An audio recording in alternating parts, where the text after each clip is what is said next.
یه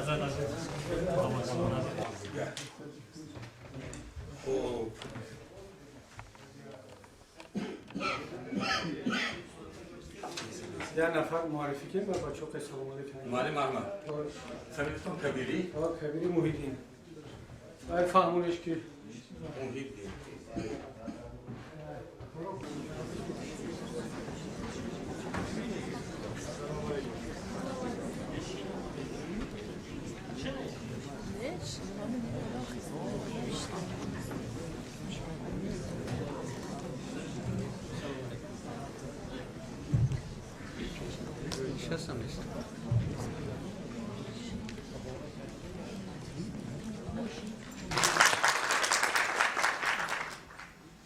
نماینده عزیز دموکراtik Tojikiston Yo'ldoshev Jafar Demokratik Tojikiston نماینده عزیز Agrariy Tojikiston Latifzoda Rustam نماینده عزیز Komünist Tojikiston Shabdolov Shodi Davlatovich نماینده عزیز Sosyal Demokratik Tojikiston Zoirov Rahmatullah Hamidovich محترم حاضرین چون ترتیب کار برای واقعا ما پیشنهاد میکنیم که برای شناس نمودن با برنامه‌های حزب‌های سیاسی 15 دقیقه وقت داده میشه که نمایندگان حزب‌های سیاسی با چی بود برنامه خودشون شناس می‌نمایند. اما دیگر تکلیف نیست. تشکر. حاضرین گرامی نشد حاضر سخن و ایساقای محسن جان رئیس شهری حزب اصلاح اقتصاد تاجیکستان داده میشه.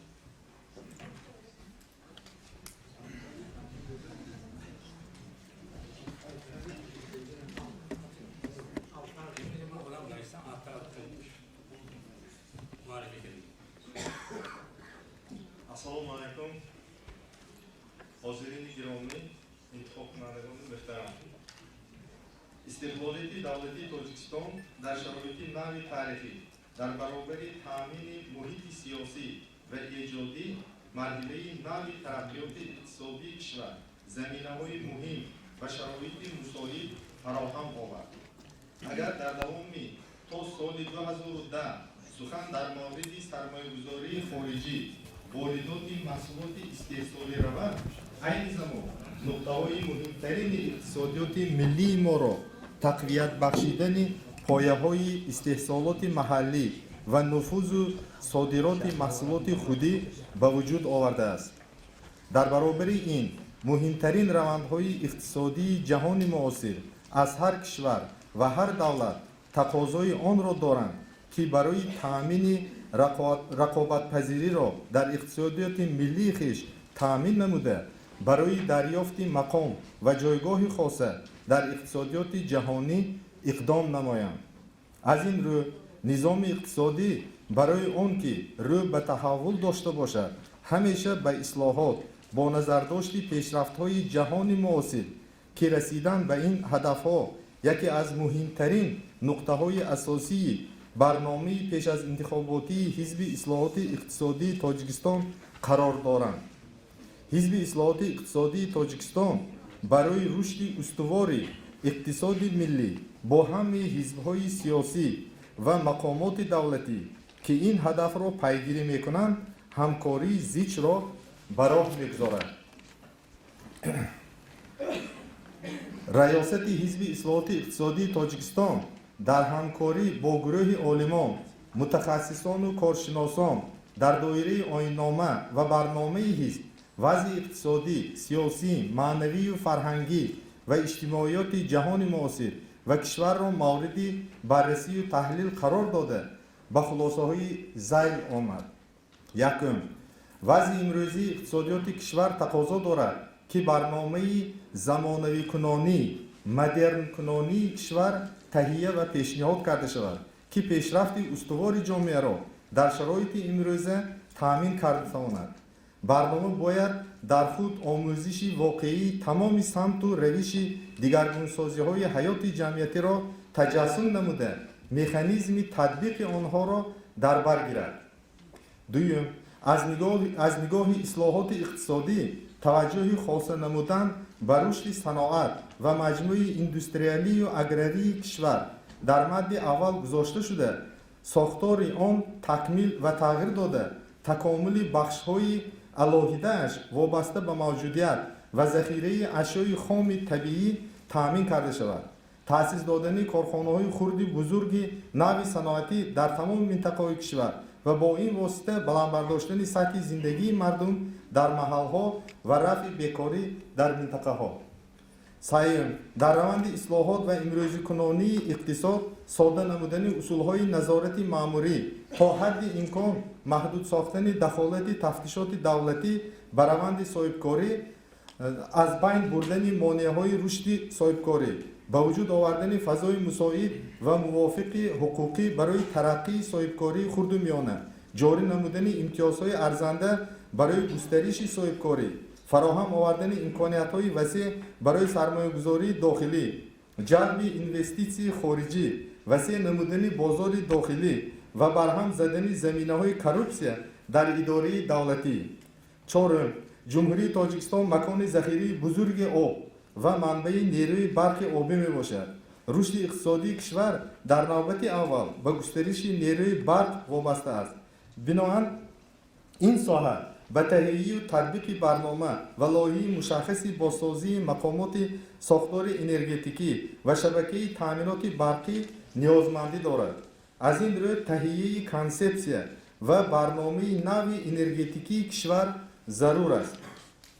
панҷум, тарбия ва бозомӯзии мутахассисон, кадрҳои дорои талаботи имрӯзии соҳаҳои мухталифи хоҷагии халқ, таълиму тарбияи кормандони соҳибтахассус барои тамоми соҳаҳои ҳаёти ҷамъиятӣ, татбиқи тадбирҳо ва ислоҳоти нав дар низоми маълумоти олӣ ва касбию техникӣ. шашум, мусоидат оид ба баланд бардоштани савияи донишандӯзӣ дар мактабҳои олӣ, ба дараҷаи паст фаровардани фасод дар мактаби олӣ, такмили банақшагирӣ ва маблағгузории мактаби олӣ. таваҷҷӯҳи хосу аввалиндараҷа зоҳир намудан ба татбиқи барномаи ислоҳоти низоми мактабу маориф дар кишвар, махсусан баландбардоштани омодагии таълим дар мактабҳои миёна ва махсус, интихоб ва ҷобаҷогузории кадрҳои роҳбарикунанда дар сатҳҳои гуногун ва вазифаҳои мухталифи давлатӣ тавассути озмун бо ҷорӣ намудани назорати дурусти шаффоф ва бидуни ғараз, такмили низоми идории давлатӣ ва ихтисори хароҷотҳои барзиёди он тақозову талаботи замони муосир аст. нӯҳум, ҳизби ислоҳоти иқтисодии Тоҷикистон барои барқарор ва мустаҳкам намудани дӯстӣ, ҳусни тафоҳум, ягонагии миллӣ ва ҳамкории ҳамаҷонибаи байни намояндагони миллату халқиятҳои гуногун ва ба тибқи барномаи мушаххас кӯшиши воқеъ ба харҷ медиҳад. даҳум, барои нигаҳдории тандурустии мардум, расонидани ёрии аввалии тиббӣ ба ниёзмандон ва дар сатҳи баланд табобату парастории ҳамаҷонибаи беморон дар табобатхонаҳои замонавӣ, фароҳам овардани шароити мусоиди экологию санитарӣ тавассути барномаи мушаххас бо дар назардошти давра ба давра амалӣ намудани он, роҳандозӣ намудани барномаи телетиб кӯшиш менамояд.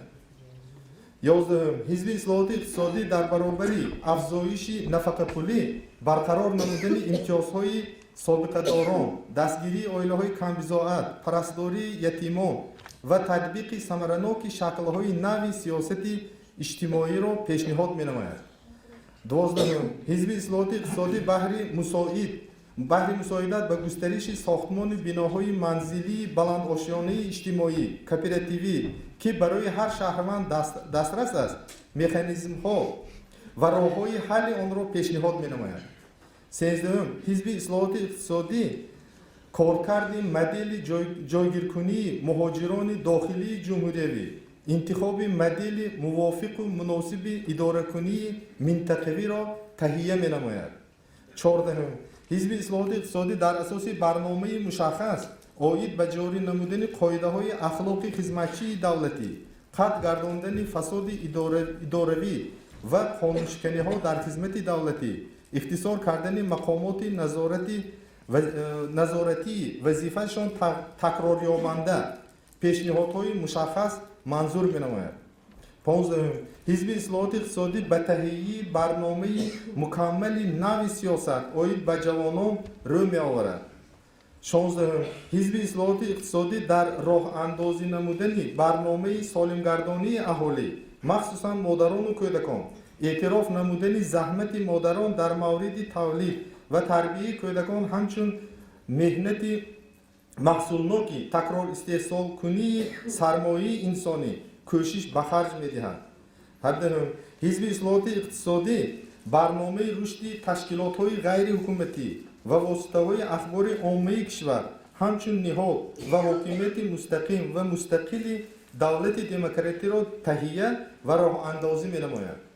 18 حزب اصلاحات اقتصادی در تشکیل کلاسترهای جهانگردی و سیاحی برقرار و آباد نمودن موضع‌های سیاحی و ساده و کمخرج کردن واردشوی و به قیدگیری سیاحان خارجی سهم خود را می‌گذارد. 19 حزب اصلاحات اقتصادی چاره‌جویی‌ها را برای عملاً قطع نمودن خرید و فروش انسان، ترافیک و کار را از روی برنامه مشخص اوید به حل این مسئله آغاز نموده است.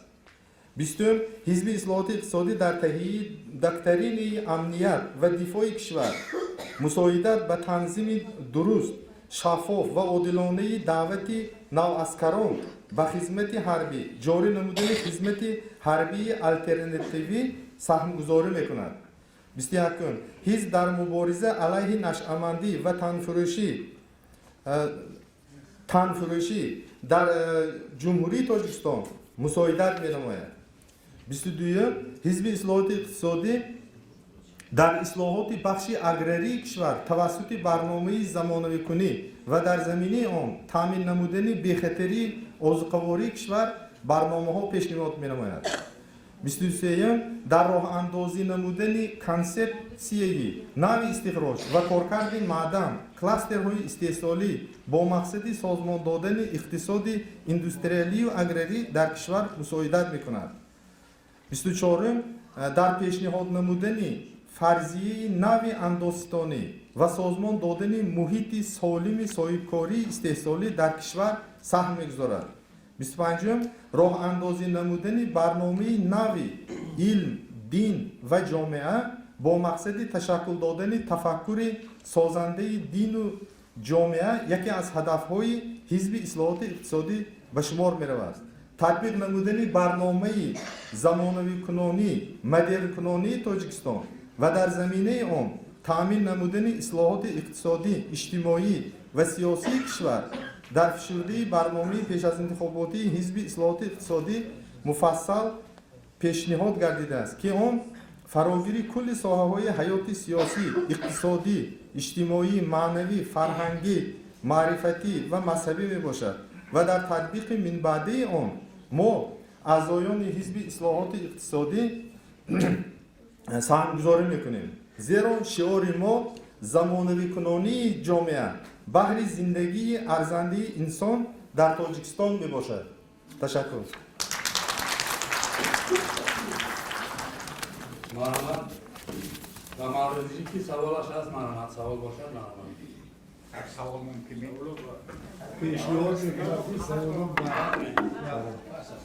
این سوال دادن گیرم. نه دیگر این دیسکوس می‌شود. سوالو بعد کدوم رفیق با کدوم رفیق سوال کرد بعد این همه جا میخیر کردیم چون یک تا بخیزم من الان بود با من اگر 20 سوال کرد من یک سال وقت شما رو میگیرم.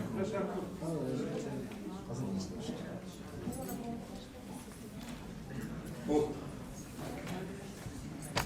سخن به نماینده از حزب سوسیالیست تاجیکستان یوسف معروف جان رئیس کمیته اداره اجرایی حزب سوسیالیست تاجیکستان. سلام علیکم مهمانان عزیز، انتخاب کنندگان گرامی، اول مهمانان گرامی را به شهر باستانی خوجند خیر و مقدم میگویم. حزب ما در آستانه واقعا مهم سیاسی قرار داریم که آن به آینده ملت رفت بنیاد جامعه دموکراتی و سطح زندگی تاجیکستانیان تاثیر نمیتواند. البته من انتخاباتی در پیش ایستاده در نظر دارم که سببی در اینجا جمع آمدن ما نیز همین انتخابات است.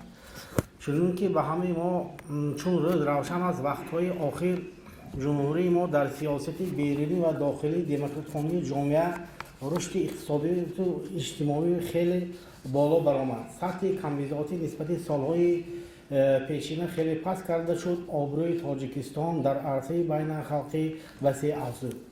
این باعث افتخار است و نشان می‌دهد که حکومت جمهوری با سروری پرزیدنت کشور راهی درست ترقیات مملکت را پیش گرفته است.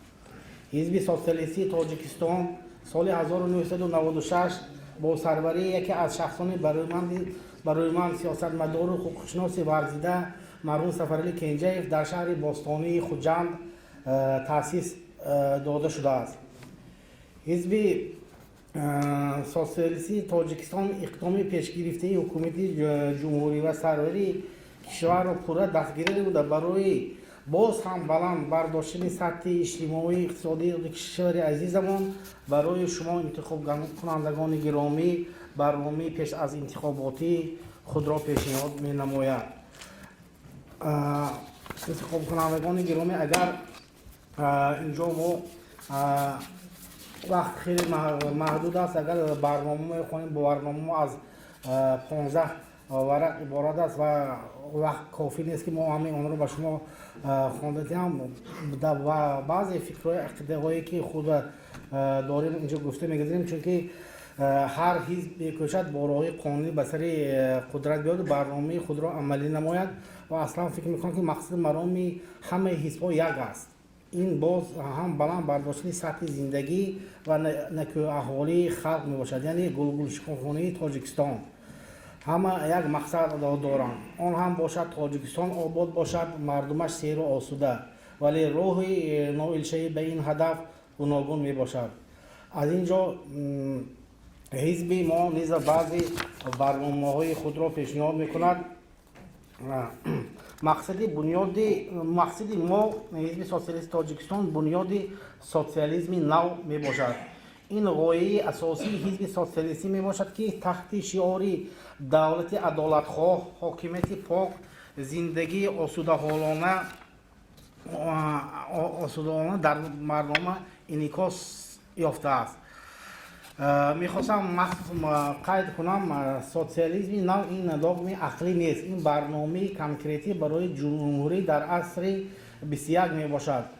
علاوه باید قید کنم که مقصد حزب سوسیالیستی تاجیکستان این دیگر نمودن ساخت دولتداری نیست، زیرا در سرقانون ما قید گردیده است که تاجیکستان دولت اجتماعی می باشد و اجتماعیات این خود مضمون سوسیالیسم را دارد. در برنامه حزب سوسیالیستی در تطبیق درست اصلاحات اقتصادی پر کردن بازار استعمالی نرخش نسبتاً ارزان با مالهای طلبات روز و صفتاً خوب و اعلی دستگیری همطرفی نفقه‌خوران و معیوبان، زنان یک و تنها، عائله‌های کم‌بضاعت، دانشجویان اشتراکچیان جنگ بزرگ وطنی، اشتراکچیان واقعه‌های چرنوبیل، جنگاوران بشردوست اعتبار جدی داده شده است. در برنامه حزب سوسیالیستی برابر دیگر ساحات به مانند سیاست دولت، اقتصاد، معارف، سیاست کادرها و غیره در مسئله اجتماعیات و اقتصادیات دقت جدی داده شده است.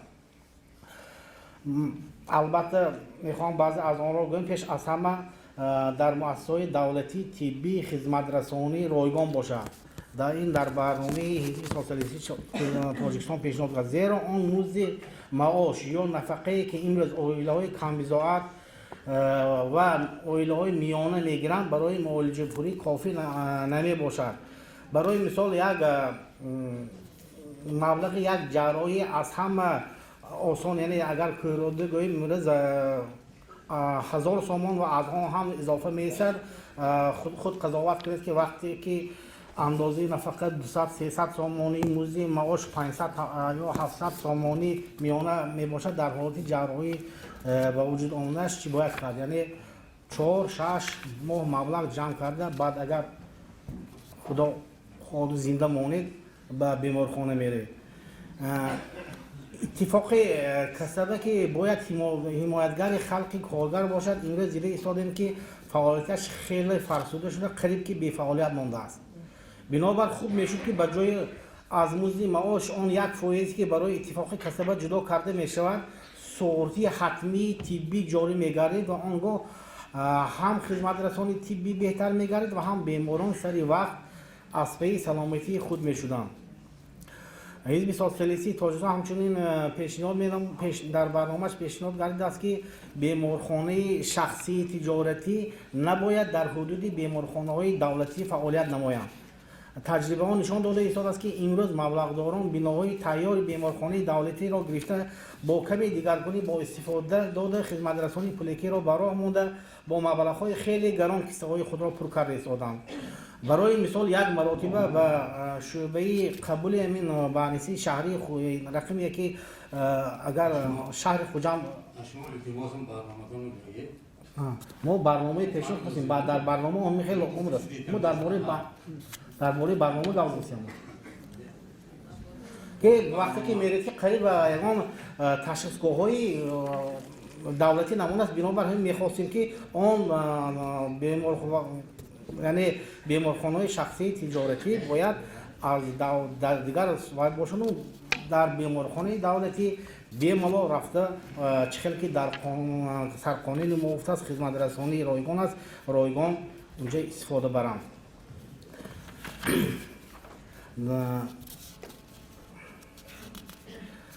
در ساحه معارف که از رکن‌های اساسی دولتداری به شما را می‌آید ما باید این جاده مهم را با شاخص‌ستون تقدیم دولت و رشد ملت تبدیل دهیم حزب سوسیالیست پیشرفت و بهبود این ساحه را چنین می‌شمارد بلند برداشتن سطح زندگی کارمندان این ساحه دادن امتیازها به همه کارمندان مؤسسه‌های تا مکتبی مکتب‌های تحصیلات میانی مخصوص کسبی عالی پژوهشگاه و خود طالب علمان بنابر این در برنامه ما پیشنهاد کرده است که نکم از 50% تحصیلات در دانشگاه عالی و میانی مخصوص تعلیم باید رایگان باشد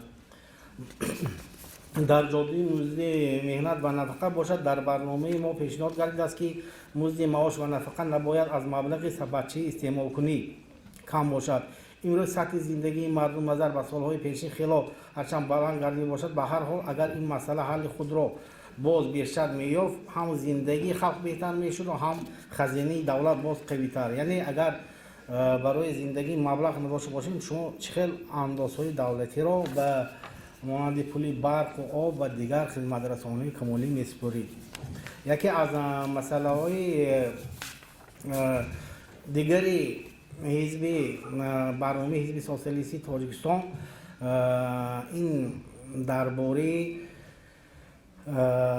مسئله خدمتی ارتش می باشد یعنی در برنامه ما آیدی کسبی کنی ارتش ملی جای داده شده است یعنی وقتی که بر فکری در برنامه ما اومده است که در حالتی کسبی کنندنی ارتش ملی ما با دستاوردها نائل می‌گردیم اینجا در برنامه پیش از من برآمد کردم مسئله این دیده شده بود من فقط یک چیز رو علاوه کردنی هستم که وقتی که ما ارتش کسبی میگوییم و وقتی که نفری که نمیخواد در خدمت اشتراک کند پیشنهاد کرده است که مرحمت مبلغش را میسپرد به دولت به دولت از حساب دیگر بچه‌ها هم شرایطشان نازم میشد و هم شرایط حربی بهتر میگردد در یک حالت هم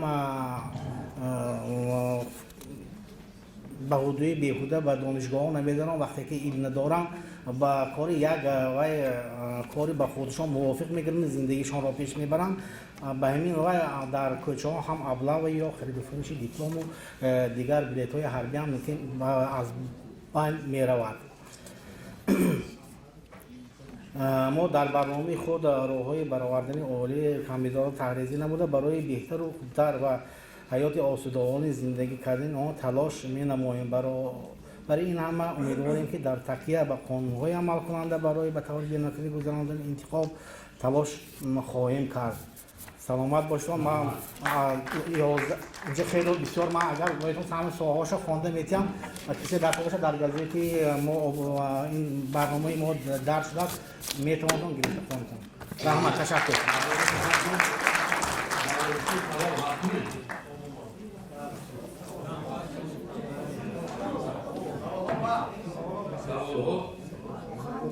فکر منبع برای طول نکشیدنش هر یکی این سوال‌ها رو کنن اگر بود بهتر میشد که هر یک نامزد درآمد کشنده باید باید پیشنهاد نشد. بعدی معرفی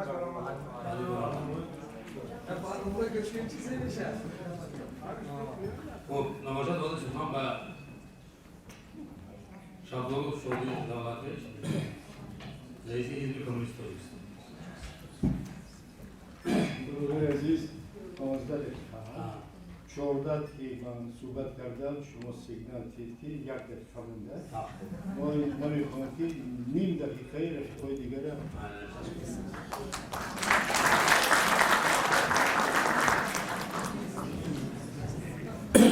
دوستان عزیز ویتران ها همین جو هستیم اکثر جوان ها هستند خوشمندن صمیمیت ما و احترامات ما را بپذیرید و بعد از این چند سخنی درباره برنامه این مردم از این قدر برنامه ها گران شده است یک قدر بازار سیاست قطعی یک قدر برنامه پیدا شده است که خیال میکنه که تمام دنیای معرفت و فرهنگ و انالیتیک در تاجیکستان متمرکز شده است سبب چی است که این قدر برنامه بسیار است سبب چی است سبب اون است که اقتن مشکلاتی که مردم زحمتکش ما با همون پرابلم یعنی بروسی روبرو شده است چنان بسیار شدن که همه یکی در یک پیچیده دیگر به تحلیل این برنامه های به اینها را در عمل سنجیدن هیچ ممکن نیست فهمید همین موقع ما چی است از چه صحبت میکنیم یک وقت سال 2005 مویدین بوده همین جورج سوروف آمد در توگوس جایی که پرزیدنت های خارجی را قبول میکنند ما را قبول کرد وقت 6 حزب بودیم فوزر را 2 حزب دیگر مبارک باشد همراه شدیم همونجا ما را قبول کرد صحبت قریب 4 ساعت دوام کرد همراه همین رو پر رو صحبت کردیم وقتی که نوبت من اومد من گفتم господин Сорос я читал вашу очень интересную книгу «Кризис капитализма». Ух ты ж, миллиардер, как 20 миллиард долларов, игрок. А что там вам понравилось? Вы там сказали, что Запад завяз в глубоком кризисе, если не примет меры, это приведет к большой мировой катастрофе в финансовой и экономической сфере. Хамина Гуфтаму, но, а почему вы так не поступаете в отношении Таджикистана? А что вы плохого сделали, Гуфтам? Очень плохо сделали. Лозунг коммунистов была электрификация всей страны, ленинский, индустриализация всей страны, коллективизация всей страны. И коллективизация, и сельскохозяйство тоже привести на индустриальный фонд. Вы провели, заставили, что кредит мы дадим только тогда, когда вы деиндустриализация приведете. А как же, говорит, понятно, мы там крупные комбинаты, которые сотни миллионов долларов, рублей тогда, рубль, сейчас все копеек был доллар, рубль. Хамина там комбинаторы, что тика кардит, шел комбинату, душанбинский кану, кавро, когда цех по цех таксим кардит, ягон пино, а зудай масулот нами броен, хамаш банкротничал. خوجگی کشلوک دی کلکتیزاسی کردید خوجگی کلون کلخوز سرخوز میشخوز نس کردید جایش مایده خوجگوی دیخونی تشکیل کردید ملک товарное хозяйство нигде в мире не выдержит конкуренция с крупным индустриальным сектором аграрного сектора. То, что имеется на Западе, то, что имеется в Америке. Не выдержит, наш аграрный сектор сядет. В связи с этим и социальная сфера сядет, зарплата, пенсия, все. Ягон чиз это раз когда на Тунис. Магнитон, учтите, что мы находимся на границе с этим Афганистаном, там пылает война. У нас должна быть прогресс, а не регресс. Вы учтите, пожалуйста, у вас огромное влияние в финансовых кругах Запада, передайте наши вот, пожелания, пусть немножко пощадят нашу многострадальную республику, только вышли из гражданской кровопролитной войны. Ба хамина гуфтаму мардак брав як интервьюм до ба хамин сам. Yani در گوشش در آمدم اون چیز برایش موقع برنامه ما چی هست یکم برنامه ما از چی شروع کنیم که اقتصادیات خدا اندوستریالیزاسیون از کجا شروع می شود از الکتریفیکاسیون از کجا شروع می شود وقتی که دولت صاحب انرژیتیک است برق در دست دولت اساسا خصوصی هم باشد خارجی ها بیان الکتریسانسی می سوزن برق میکنن تیز میکنن مرحمت ما نمیگیم دست دولت باشد دولت ساحه اندوستریا و ساحه صنعت و سبوکی تیاد که این خراجاتی که کلکولات صنعت میبینی اکثر خراجات اون زرپلات نیست همین برق است برقی که قیمتش همین تو نمیدونم 36 درم رسید است در همین خیلی ساحه کمونالی هم سبک میشه دیگر ساحه صنعت ساختمان مثال عادی میگیری برای جوانان این وترانای ما نقض میگیری اون طرف دریا بیابان بود جبار رسول رحمتی همینجا این چیز ساخت این چیزا وای خانه کمپلکسی هست وای خانه سازی اونجا یکون چیز دستکی نبود او را پانیلو را می ساختن پانیل بزرگ می بردن خانه را تیز همون سبور که می کردن 9 بال چیز قطع برابر مردم کلید می دونن بیا اون طرف دریا را حاضر نمیشناسی از اون داره از این در دوشنبه هم همین سری تلکامبینات دوشنبه رحمان علی جوش جنت باشد همین تشکیل کرد هر سال 550 هزار کوادرات متر ژلو همین چیزا رایگان به مردم شهر دوشنبه تقسیم کردن اون نیست دیگر هم او برای هم خورد همین برای هم خورد با پوش غلطی دید برای ما میگیم که الکتریفیکاسیون یک که ساحه انرژیتیک در دست گیرد ذخیره انرژیتیک در دست فقط به برق نه انگشتم نفتم ساحه گازم ما قطعی اسماعیل ابراهیموش چندی قانونی که کردیم اساسا مؤلف ما رفیقای دیگر رحمت میگویم که اینا دستگیری کردن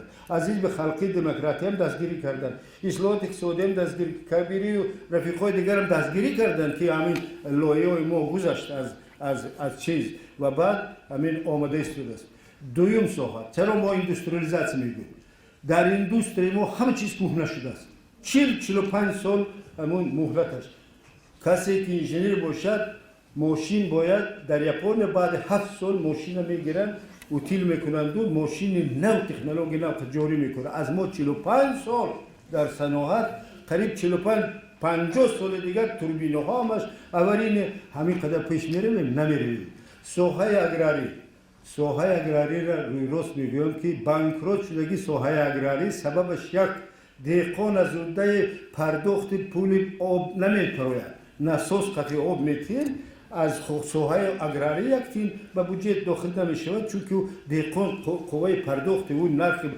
برقی همون ناسوس ها را ندارد نه در این طرف شمال نه در جنوب دهقان از کجا میکنه دمون کنه و دیگر نیروهای مینرالی خریدن و تراکتور خریدن و موضوع دهقانی پارک اگراری نون 16 نمیگیره پروگرام دارد رفیق ما هست در پارلمانت ناسکور کرد رستم لطیفش ناسکور کرد بس اودم هست او میگه نون اینا نمیگیریم ما بگوید دیگر این بعد از این چی همین اگر کار کنیم میشود پیش نمیرود چرا پیش نمیرود چون که ما مهمترین این کار کی میکنند اندوستریالیزاسیون کلکتیویزاسیون مکانیزاسیون این کار کی میکنند هم حاضر چیز است همین اینفورماسیون اندوستری شما میدونید جوانان کامپیوتر این اندوستری است و از خود کردن در کار برای از خود کردن چی در کار دانش در کار ماتماتیک فیزیک و دیگر چیزا رو ندونی او چه کامپیوتر کار میفرمایی تکنولوژی همین کامپیوتر را جاری میکنی هم در خانه تو هم در کارخانه نمیتونی کردن برای من دانش ما پایه گذاشتیم در برنامه خود ما باید سیستم معرفت چنان گذاریم که هر کس اختصاص گیرد خیلی دیپلمای به هیچ که در کار نیست یوریستی پول دیگر پوشی پوشیدست گفته همین مردم خوجان پوکیدست او یوریستو با یک تاجیکستان مایلا چندین هزار یوریست تیار میکنیم و اینو کارم نمیابند اگر مبادا که در دست این یوریستای بیسواده که در کیم کدام یونیورسیته یوریستای نقص تیار میکنن ما چیز نمیکنیم اینجا ما یونیورسیته نقص ما برآمدم کردیم آدمای بسیار بسواد است هست لیکن هست موزیکال اینستیتوت او با یوریدیش چی داره او روبا و خوب با محمد نیاز زند خوب و حافظ همین اذهان ما زند او دیگر یوریدیکی نداره او همین در کار نیست ما باید متخصص تیار کردیم که به خود ما ضرور است و بعد متخصص کنیم که خود تیپ باشد خود معرف که وقتی موجه شدن کار شعار ما همون است که تاجیکستان باید دست خالی قطع همونجا نرود رابکش و این جاروکش نشود اختصاص گیرد همونجا برود کدام اختصاص که شوفر شود یا نمیدونم چه کمبانیار چی شود همونجا کار کند ساختمان با کار کند متخصص باشد بعد برگردد کجا بیهنر شد اسیر نیاز یعنی گستربایتر شد این که فردوسی گفت 1000 سال کجا بیهنر شد اسیر نیاز هنرمند هر جا بود سرفراز این وظیفه تمام سیستم معارف ما هست هم دولتی هم غیر دولتی و در آخر یک چیز دیگر گپ آشکار بگویم به تنهایی از این بحران برآمده نمیتونه بازار ما پوره در دست شرکت های خارجی چی در شمال و چی در جنوب یگان مال خودمونه حتی همون پلاتینسایی که خودمون میبراریم همون لباس عادی کودکانه که خودمون صفتش بلندتر است در بازار خودمون فروخته نمیتونیم چون که مال خارجی نرخش ارزونتر و ایندوستریال تیار شده است این بیچاره دستکی بافت است و دستکی و دوخت است مگر دستکی مال دستکی با او برابر میشود نه ما باید وارد شویم در Евразийский экономический союз. این اتفاق سیاسی نیست اگر سیاسی می بود در این اتفاق ایران چیکار میکند میگوید میدارم هندوستان میدارم گفته پاکستان در این اتفاق چیکار میکند گفت میدارم خیلی افغانستان مجبور است که داره حتی اسرائیل هم میداره ما هم داخل شویم تماجن زبار یک بار گم میشود 4-5 تماجن زبار که همین کسی که مال میبرارد است این از بین میرود مال ما میشه در زون بودجت ما میشود فراوانتر از فعال شدن ساحه‌های خارجی همه ساحه و اگر نکنیم احوال ما سال تا سال بد میشود قسم درآمد بودجت میگه که ها سیاست ما درست است البته قریب 60% بودجت ساحه معارف این پوزیسیون پرزیدنت هم هست موقع ما است موقع ما هم هست لیکن این 60% از چی 60% از 3 میلیارد دلاری که قسم درآمد 3 میلیارد درآمد کردیم 3 میلیارد دلار دیگر برفت دیگر برای خرید مال‌های خارجی از ما از دولت هم رفت از آدمان علایده هم برفت 3 میلیارد دلار برفت به بازگشت همین تقویت بخشیدیم کارخانه‌های دولت‌های خارجی را ما باید همین را بدونیم که با این بودجت که معده خودی خیلی وعده خشک خالی نتیم که ما میرویم و در پارلمان موقع ما همین است که در پارلمان رفتیم همه حزب‌های سیاسی که خدا کند که همش نماینده داشته باشه یا فراکسیون یک فراکسیون نباشه چند فراکسیون باشد تحلیل کنیم قانون قبول کنیم که سمت اصلاحات اگراری سمت اصلاحات صنعتی سمت اصلاحات انرژتیک تغییر دهد مردم ما را چیز کند کمک در دلش گرمی گنجاند و ما از این بلا براییم تمام ذخیره داریم تمام ذخیره نیروی فکری داریم ذخیره طبیعی داریم چی در کار است فقط فکر و عقل سالم در کار است و دیگر همدیگر بد گفتن در کار نیست ما در پارلمان یک جا هستیم خلقی دموکراسی نهضت اسلام اصلاحات اگراری این که حاضر پیشتر بود و ما یک جا هستیم اصلاحات اقتصادی در نظر دارم ما به همین سمت رویم البته کار ما پیش میرد تشکر از توجهتون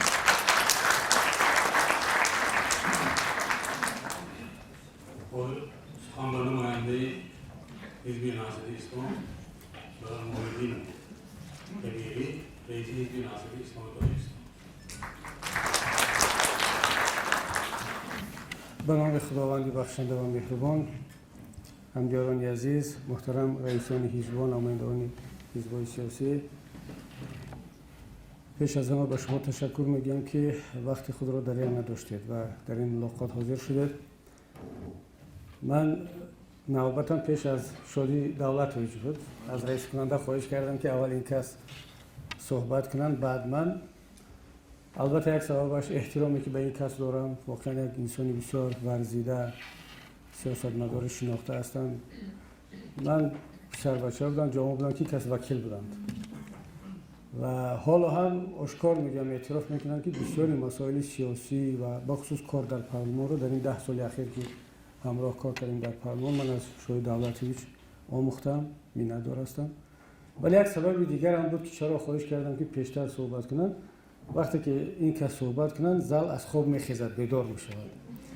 بعد برای نفر بعدی آسان است صحبت کردن، دیگر عقلها باز از زود فکر قبول میکنن. من از زیاد صحبت کردنی نیستم، شاید که حتی 15 دقیقه هم نشود. ما برنامه خود را از طریق تلویزیون، از طریق رادیو، از طریق مطبوعات و وسایل تبلیغی، براشور و بوکلت و عکس‌ها هم پهن کردگیم.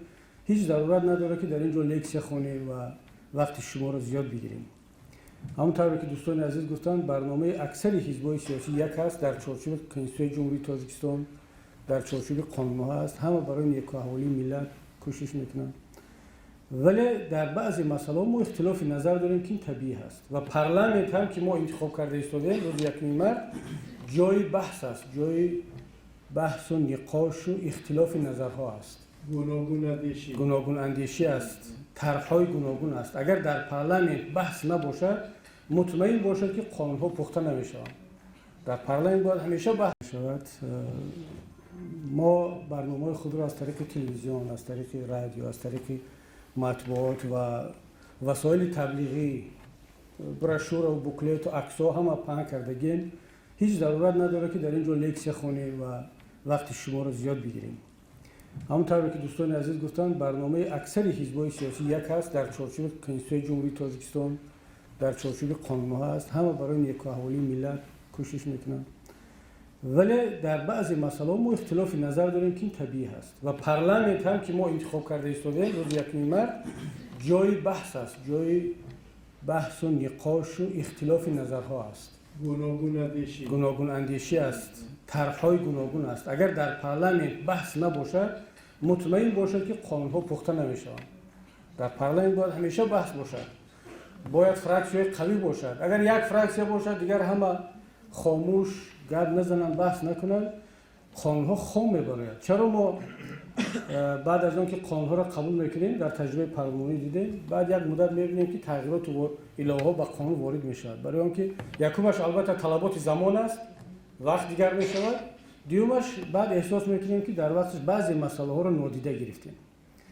بنابراین خواهش ما از انتخاب کنندگان محترم این است که طرز انتخاب کنند که در پارلمان گوناگون اندیشی واقعی و بسیار حزبی واقعی تامین شود. پارلمان جایی نیست که در آنجا همه با یک گپ صحبت کنند، همه با یک امر و سپارش تگمه را زیر کنند. آن جایی هست که قانون‌ها باید پذیرفته شود. با ما سراسیمه نیستیم. دیگر تا امروز تقریبا 600 قانون قبول کردیم. یعنی قانون‌هایی که در تاجیکستان قبول شد کافی است برای تنظیم تمام ساحه‌های حیات. از این بعد باید پارلمان انتخاب شود که در آن بحث باشد، گفتگو باشد، نقاش باشد. ما یک خواهشی که از این نسل جوان داریم، می‌بینم که اینجا اکثریت جوانان نشستن. از نسل جوان خواهش داریم که چون اکثرشون بار اول انتخابات میرن، وقتی که انتخاب میکنن خیلی با دقت باشن. نسل کلانسال، نسل ما از ما کلانها الکی انتخاب خودشون رو کردند. ما با اینها چی بگوییم چی نگوییم، اکثر اینجا نشستگان تصمیمشون رو الکی گرفتن، میدونن که با کی وابسته‌اند. یک گروه به حزب خلق دموکراتی، حزب کمونیست، حزب نهضت. ولی تمام بحث و تلاش ما حزب‌های سیاسی اینجا 8 حزب سیاسی برای 10% جامعه است. 90% انتخاب کننده تاجیکستان الکی انتخاب خود را کرده است. این علم جامعه شناسی اثبات کرده است. بحث ما فقط برای 10% جوانان هست و یک چند فایز کلاونده ها. در کشورهای دموکراتی شما ببینید که حزب حاکم یا نامزدی که پیروز می شود با یک برتریتی خیلی کم پیروز می شود. 51 با 49، 52 با 48. یعنی اونها انتخاب کننده ثابت خود را دارند. حزب دموکرات آمریکا هر سال هر انتخابات همون 47 48 فایزش رو میگیرند. گاه اگر نامزدش نامزد قوی باشد مثل بیل کلینتون یا باراک اوباما 51 فایز میگیرند. جمهوری خواهان هم هیچ وقت از 47 48 فایز کم نمیگیرند. این در دو نمود دولت ها فایز از حد زیاد فرق میکنند. یکی دولت هایی که دموکراتی نیستند، دیون دولت هایی که نو به دموکراتی رفته ایستادند، هنوز دموکراتی رو آموخته ایستادند. تاجیکستان ما در گروه کشورهای هست که دموکراتی رو آموخته ایستاده است. ما قدم به قدم وارد شده ایستادیم. بنابراین گاه میبینیم که یک نامزد مثلا 90 فایز آواز رو میگیرد، رقیبش 5 فایز، حالا که اصلا این خیلی هیچ امکان ندارد. ما باید تلاش کنیم که انتخابات با رقابت باشد، شفاف باشد. هیچ جای مصیبت و فاجعه نیست اگر یک نامزد یا حزب سیاسی با پیروزی 51 فایز پیروز شد. بالاخره او پیروز است، میتواند حاکمیت تشکیل کند، رئیسان را از خودش ماند، وزیران را ماند. حزب‌های مخالف 49% گرفتند. اونا باید باخت را قبول کنند و در برنامه‌های دولتی و عمومی ملی باید به حزب پیروز کمک برسانند. ولی همونطور که گفتم بعضا در ما متأسفانه هنوز هم هستند کسانی که در گرفتار تفکر قدیم هستند، فکر میکنند که اگر که پیروز شدیم باید حتما با رقم 80 بالا پیروز شویم. از 80 پایان پیروز شدن دیگه الکی معنای پیروزی رو ندارد. دوستان گرامی، فقط درباره برنامه‌مون یک چیز میگم. ما برنامه حزب تمام افکار اندیشه خودمون رو در یک شعار کوتاه خلاصه کردیم. شعار ما این است که ما برای تاجیکستان، تاجیکستان برای همه. این چی معنی دارد؟ معنی رو دارد که هر یک شهروند تاجیکستان ناوابسته از حزبیتش، ملتش، قومیتش، منطقه تولدش و جای زیست و کارش باید خودش رو آماده کند که برای تاجیکستان ببخشد. فکرش رو، اندیشش رو، کارش رو. فرق ندارد من نهضتی ام، این کس حزب سوسیالیست، اصلاحات، کمونیست، خلق دموکراتی، ما همه شهروند این کشور هستیم. بین ما هیچ فرقی نیست. خب اگر بلیت حزبی من از بلیت حزبی این کس فرق میکند، این معنی ندارد که ما با یکدیگر دشمن هستیم. ما همه فرزند این ملت هستیم، این کشور هستیم. باید آماده باشیم که خودمون رو برای این ملت ببخشیم. ولی قسمت دوم شعار ما که تاجیکستان برای همه است، معنیش این است که این کشور، این ملت، این سرزمین باید مال همه تاجیکستانیان باشه.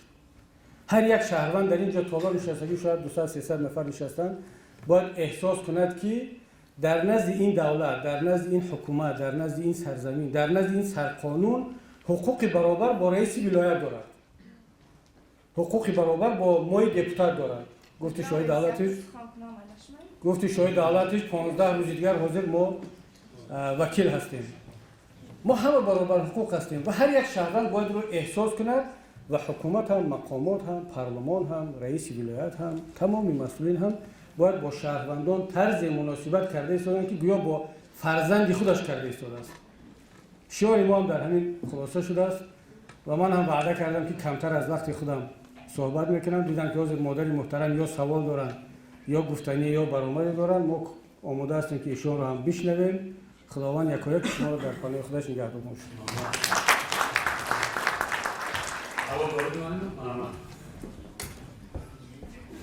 پیش از همه سلام علیکم. من همچون یک فرد تاجیک، یک زن تاجیک، یک مادر تاجیک. البته امروز همه همون پیشنهادهایی که امروز کردن و به واسطه تلویزیون، به واسطه گزیته ها خوانده ایستادیم، اگر که امروز گفتگوی آشکارا باشد، خیلی باید که گفتگوی آشکارا کنیم. واجدی شنیدن هر یک این چی نیست، واجدی تعریف هم کردن نیست. امروز خلق الگه خودش میداند که با کی آواز تید، کی دستگیری کند. دوم اینکه من نمایدین کبیره یک گفتنی دارم که آخرین برآمده که من همون با واسطه تلویزیون امروز دیدم، همون مشاهده شما که سوال هم هست، برآمد ممکن نیست. خیلی برآمد نیست که سوال کی باشه ما؟ من همین کسی همین گفتوسیم ами баромади охирина ки мо ба воситаи телевизион дидем имрӯз ҳамун мушовире ки аз хона ва бо яроқ дастгирӣ карда аъзои ҳизби наҳзди ислом аст. пас бинед имрӯз ки ҷавонои мо фарзандои мо ҳамино бародарои мо писарои мо имрӯз аъзои ҳизби наҳзди ислом мешаванд паго мехезанд ҳама муҷоҳид шудагӣ. шахсан ман гуфта метавонам ки як дугонаи ман фарзандаша барои муҳоҷирати меҳнатӣ Россия равон кард ва онҷа хест Сурия рафт. имрӯз шавҳари вай дар анами Сурия ҷиҳод шудагӣ як духтараке ки ҳамагӣ 24 сол дорад танҳо мондагӣ онҷа на омада метавонад даъват мекунанд омада наметавонад. пас ҳоҷати анами ҳизби наҳзди ислом дар чист? ягон кас ва ягон муҳтоҷ нест. имрӯз мо муҳтоҷ нестем ки ягон ҳизба умуман ягон ҳизба аз он ҷумла пеш аз ҳама ҳизби наҳзди ислом аст. шукри худо ки имрӯз ҳама 5 вақт намозхон ҳастем муъмину мусулмон ҳастем. خدا قبول کنه. пас имрӯз бинед ки ҳамун террористам аз ҳизби наҳзди ислом муҷоҳидам аз ҳизби наҳзди ислом ҳамин ҳизби таҳрир салафия ҳама баромад мекунанд ва воситаи ман телевизион мебинем имрӯз падараш хестааст имрӯз мегӯяд ки ман фарзандам ох кардам. ҳама ҳамун ҷавоно буданд аъзои ҳизби наҳзди ислом. пас чӣ ҳоҷат анами ҳизба? уман ягон модари тоҷик ризо нестем. шахсан анами хуҷанди бостон ризо нест анами ҳизба дастгирӣ кардан.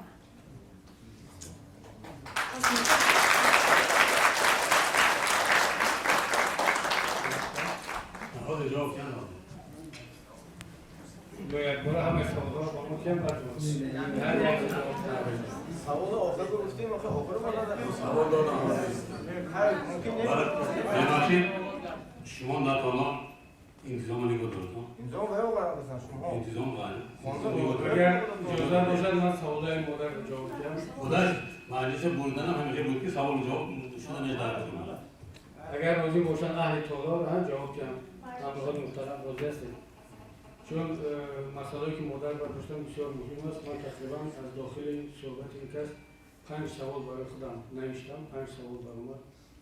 یکیش درباره اون پرونده جلال‌الدین محمودوف که بیشتر تلویزیون نشون داد.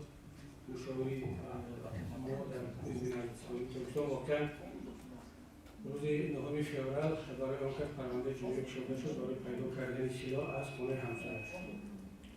من اول مختصر معلومات رو به شما میدهم و بعد شرح میدم که چرا چنین شد. من با شما صحبت داشتم اون روزی که خودم فرستادم گفتم را از امنیت اسرار شرطه و جلال‌الدین محمودوف سال 96 بعد از کشته شدن همرئیس کمیته آتشبسی بین تاجیکان مظفر رحمانوف این همرئیس نوی کمیته آتشبس تعیین شده بود. یعنی این کمیته از دو طرف حکومت و اپوزیسیون باید که هر دو طرف جنگ را جدا میکردن و نظارت میکردن که سازشنامه صلح ویران نشود. وقتی که همرئیس قبلی را حاجی مظفر خدا رحمتش کند کشتند که از طرف اپوزیسیون بود به این یک تپانچه داده شد چون اخران نداشت تپانچه داده شد سال 96 که همراهش گرداند و از یگان هجوم کننده یا عملهای تروریستی خودش را حمایت کند. سال 96 وقتی که جلال‌الدین را برای گفت و شنید به خارج دعوت کردن گفت و شنید بین هر دو طرف طبیعی است که تپانچه را همراهش برده نمیتواند در عملیات. به همون دوستش لطیف میگه همسایه‌اش که همین تپانچه من نگه دار من که از سفر برگشتم باز میگیرم. در سال 96 نصف تاجیکستان مسلح بود. اپوزیسیون حکومت فرانت خلقی همه سلاح داشت. بعد از گفت و شنید وقتی که سازشنامه صلح امضا شد و هر دو طرف تیج گفتن که دیگر برادر شدیم و تیرپرانی نمیشه برمیگرده با اون دوستش میگه که دیگر ضرورت پیستولت ندارم من اینا بر سپار. سال 96 همسایه‌اش میگه که خب از اون که سپارم بهترین راه هست. ما میگه این از کجا یافتی؟ همون شاگردش میبره در حوالی خودش گور میکند که یک پوسیده میراد به همین تمام. از این قضیه کلینش خبر داشته است. سال 2013 بین پیسر و کلین جنجال میشود. کلین برای که قصد بگیرد قصاصش بگیرد به مقامات میلیس خبر میتید که خب در همین صاحب خانه در حوالی ما یک یراق گور کرده بود 10 سال 15 سال پیش. اومده مقامات هیچ حقوق میبینن میگن از کی است و میگه که از جلال‌الدین همون سال 96 به من داده بود.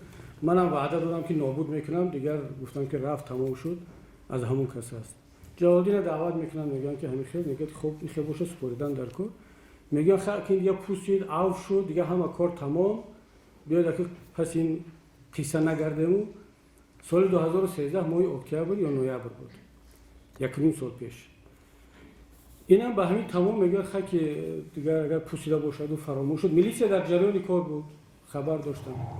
ولی این بعد سال 2015 وقتی که انتخابات، این اعضای کمیسیون مرکزی انتخاباتی هم هست. مدیر محترم پرزیدنت اینا پیشنهاد کردگی است، ما در پارلمان تصدیق کردیم. این پرونده معلوم بود. چرا یک نفر را که سلاحش سال 96 در زمین گور کرده شدگی بوده است 15 سال 16 سال از بین گذشت، امروز در وقت انتخابات گرفته همون آورده پرونده کرده از نو. بعد با واسطه تلویزیون هر بگه نشان داده که 5 مرتبه در همون خبر نام حزب نهضت اسلامی تاجیکستان میرود. در یک خبری کوتاه. خودی همون روز یک روز پیشتر بود. من یک فکت رو به شما میگم، دقت کنید، مقایسه کنید. اجنسی ضد کورپسیونی اعلام کرد که در همین ماه گذشته 2 ماه گذشته 1500 تا پرونده جنایی علیه مسئولین دولتی برای فروختن زمین و برای کارهای غیرقانونی پرونده شدن. 1500. مدیر محترم، همین 1500 نفری که زمین فروختن یا دیگر قانونشکنی ها کردن، رئیس جماعت زمین فروخته است، رئیس ناحیه بوده است، کمیته زمین بوده است، اعضای کدام حزبند؟ من از نمی‌پرسم که اعضای کدام، برای عموم گفته شدم. یگان تا اینو اعضای حزب نهضت اسلامی تاجیکستان نیست. ولی چرا همون 1500 نفر رو وقتی که دل جنایتی میکشن در تلویزیون اعلام نمیکنن که احمدوف تاشمت پرونده جنایتی کشیده شد، اعضای حزب فلانی است. رحمتوف پرونده جنایتی کشیده شد، اعضای حزب فلانی. ما در همین چند سال اخیر همگی 1 یا 2 نفر گمانبر شده یا متهم برای کارهای جنایتی از حزب ما میبرند. 42000 اعضا دارد. ولی همین فقط نام حزب نهضت رو میگیرن. ما مدیر محترم به این نظر هستیم که اینجا یک غرضناکی هست. بعد این در ذهن مردم تاثیر میکنه. مردم بعد میگن که فقط همین حزب نهضت جنایت میکرده است. ما باور کنید، بیاید مقایسه کنید فاکتور رو که اعضایان کدام حزب از همه بیشتر جنایت کردن. معلوم میشه که حزب نهضت اسلامی تاجیکستان در جای اول نیست. شاید در جای آخر هم نباشیم، ولی حتما در جای اول نیستیم.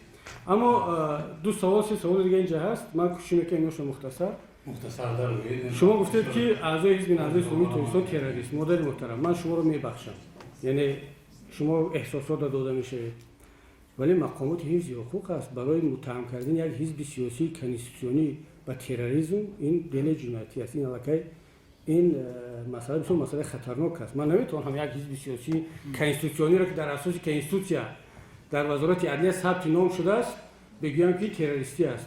این علاقه خلاف قانون است. دیگه شما گفتید که ما مادران خوجند نمیخواهیم که حزب نهضت باشد یا یگان حزب نباشد. این اولش که به احترام نسبت 8 حزب سیاسی است. این 8 حزب سیاسی در اساس کنستیتوسیا است. دیگه‌اش که شما از نام خودتان گپ بزنید. همین اعضایان حزب ما که هستن اونا مادر خوجندی دارن. اعضایان حزب ما حق ندارن از نام همه مادران خوجندی صحبت کنن.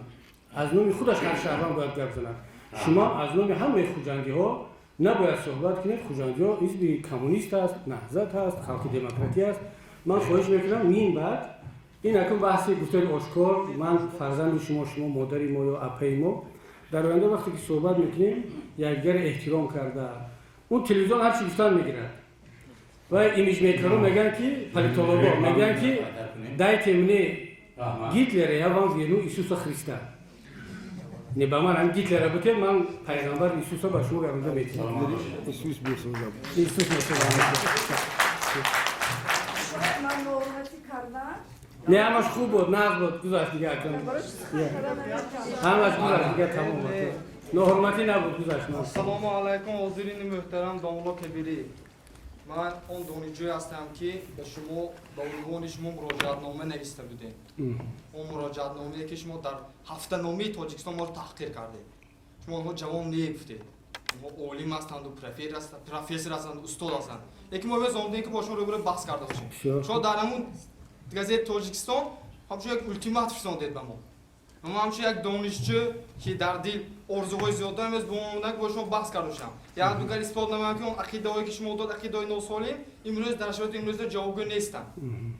شما یکی از متدهای بهترین شما این اون است که می‌خواهید با همون جامعه که از شما سطح دانش شما پست از با اون بحث کنید و اچکای گرفته باشید. و من همچون یک دانشجو امروز آماده‌ام و ما دانشجویان آماده‌ایم که با شما بحث کرده باشیم.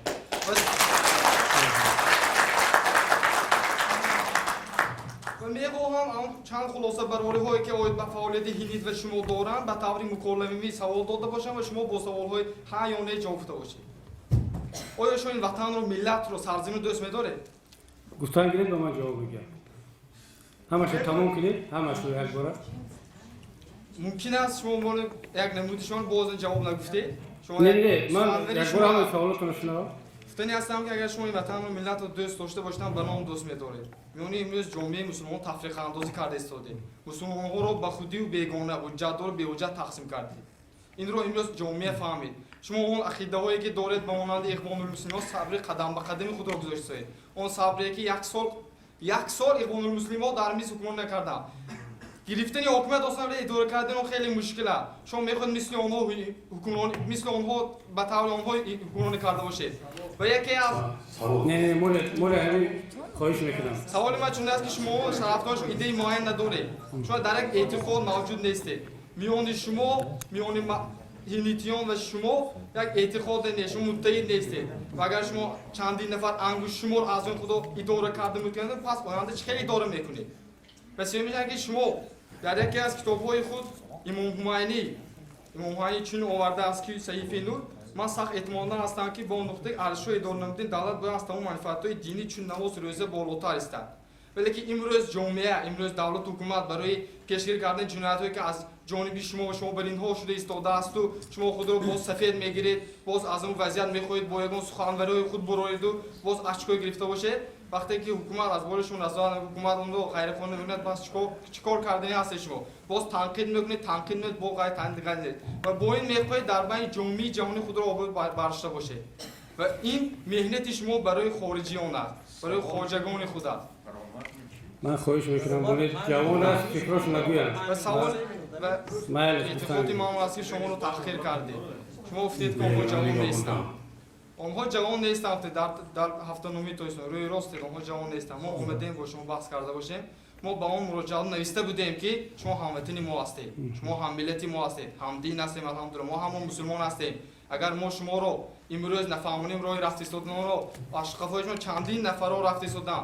پس از بیرون شما آگاه نمیکنن که این راه شما خطا است. لیکن شما برین ها در همون فیسبوک در این رو مسخره کردند و استودیو نیوز گفتن. استودیو نیوز امروز ایر نیوز نمیشه استودیو نیوز پیدا میشه اخبارهای نابنا رو میاره. ما قبول میکنیم ما استودیو نیوز هستیم.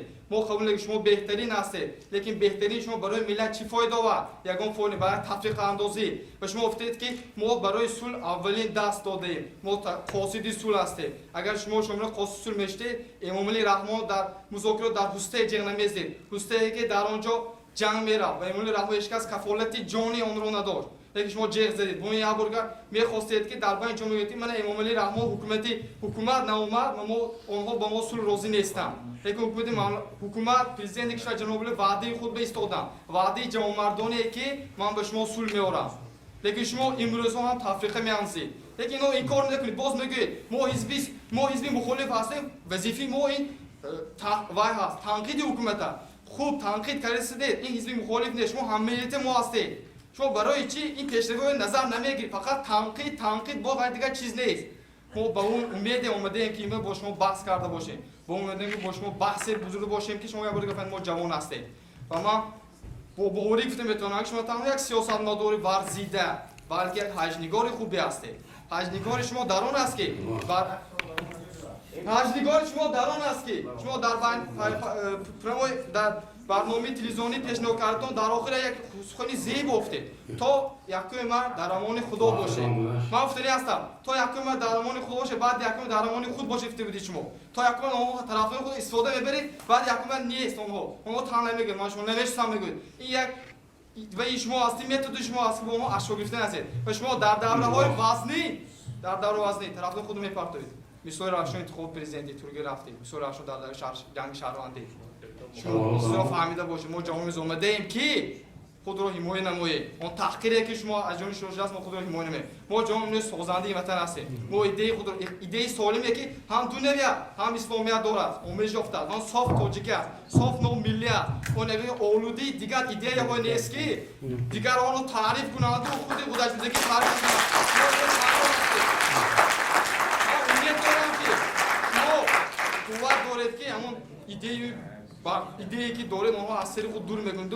Он ҳизбе بسیار صحبت خوب کردید. من شک ندارم در آن که وطن رو دوست می‌دارید. شاید بیشتر از ما. من با شما زیاد بحث نمی‌کنم.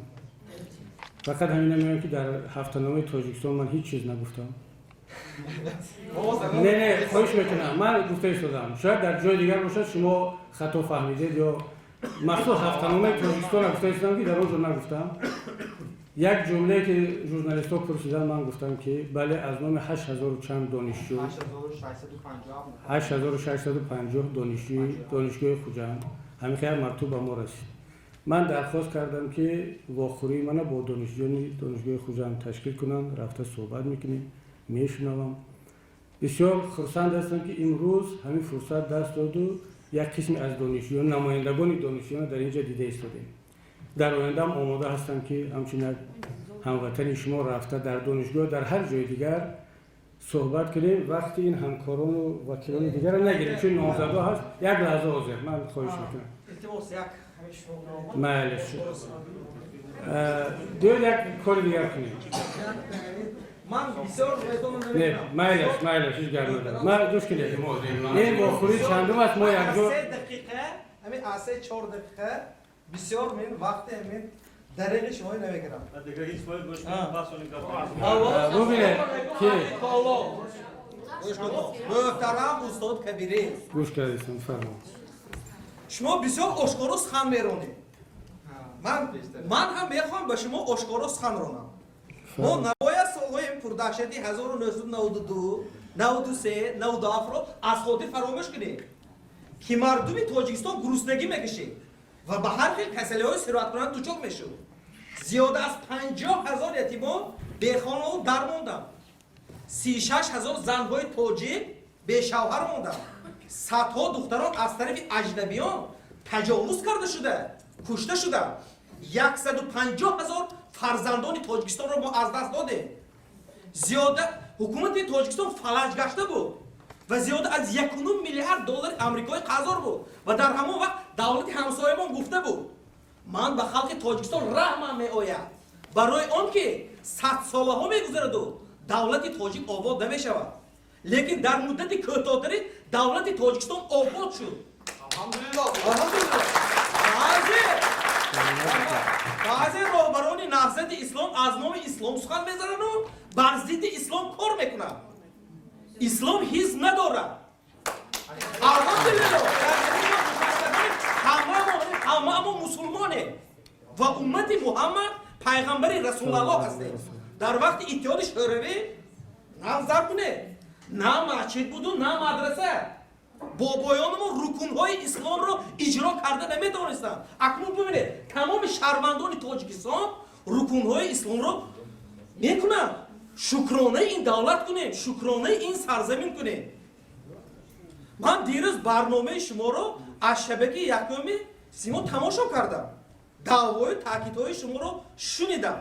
این هم یک سیاستی آزادی اندیشی در تاجیکستان نشان میدهد. من منتظر بودم که رئیس حزب هند به خلاصه آمده است و برنامه پیش از انتخاباتی هدفهای به نقش گرفته خود را معرفی میکند. لیکن من خطا کردم. باز همون شعارخوانی، باز همون افسانه‌های کهنه. باز از طرف شما بسیار عجیب بود. ما برای تاجیکستان برای همه. از طرف شما بسیار عجیب بود. من گفتنیم من قربان آن کسی که دلش با زبان یکی است. وقتی که شما تکیه به غایه‌های ملی نمیکنید، وقتی که شما دستاوردهای دولت رو نادیده میگیرید، وقتی که شما مسلمان ها رو با حکومت خودی تقسیم میگیرید، این مگر جوانمردی است؟ آقای کبیری شما میگویید که دولت برای ما چیکار کرد؟ از خود بپرسید که شما برای دولت چیکار کردید؟ استید فابریکه و زواد بنیاد کردید؟ یتیم خانه ها بنیاد کرده، دانشکده ها بنیاد کرده، یا از جان خود گذشته به سرزمین جنگ که در ایستاده افغانستان رفته تا که به سرزمین تاجیکستان صلح ابدی آمد. هرگز در عقبگاه بوده، تماشا کرده، بسیاری ها از جان خود ترسیدن. آقای کبیره، شما فردی با فرهنگ هستید، عالم هستید، دانشمند هستید، تاریخ شناس هستید و خود میدونید که اسلام حزب نداره، فقط اسلام است و قرآن کریم. حافظگی جناب کبیره، جوانان تاجیکستان رو هرگز گمراه نسازه. تاریخ این رو نمیبخشد. سلامت و سربلند باشه.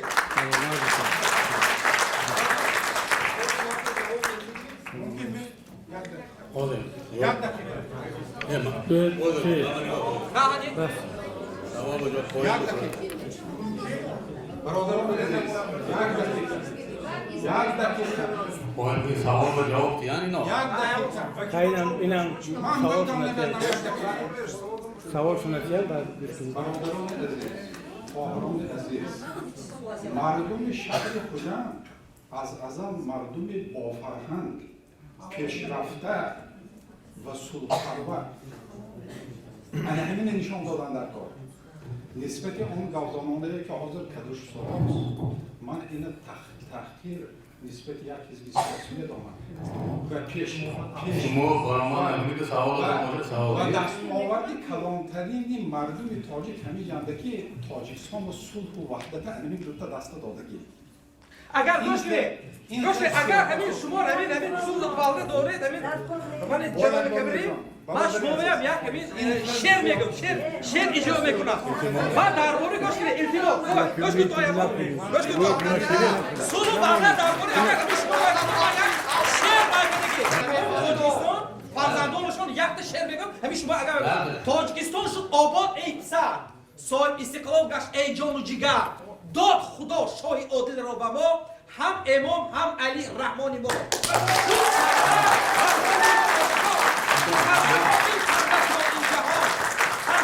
سرور ما این زمان بر وطن گردانید کل تاجیکان، صاحب در خانه و منزل نمود، صاحب استقلال، صاحب معرفت نمود، گشت رئیس تاجیکان در این جهان، جمع آورد گرد خود تاجیک زبان، دین و آیین او زنا احیا نمود، وحدت و آرامی رو جاری نمود، قدر تاجیکان رو او بلند چون کوهسارانی سربلند.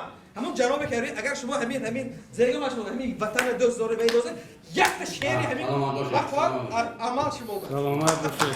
تشکر زیاد. من یک کوتاه جواب میگم. بسیار یک صحبت صمیمانه و خوب شد. من خیلی وقت شده بود من تئاتر نرفتم.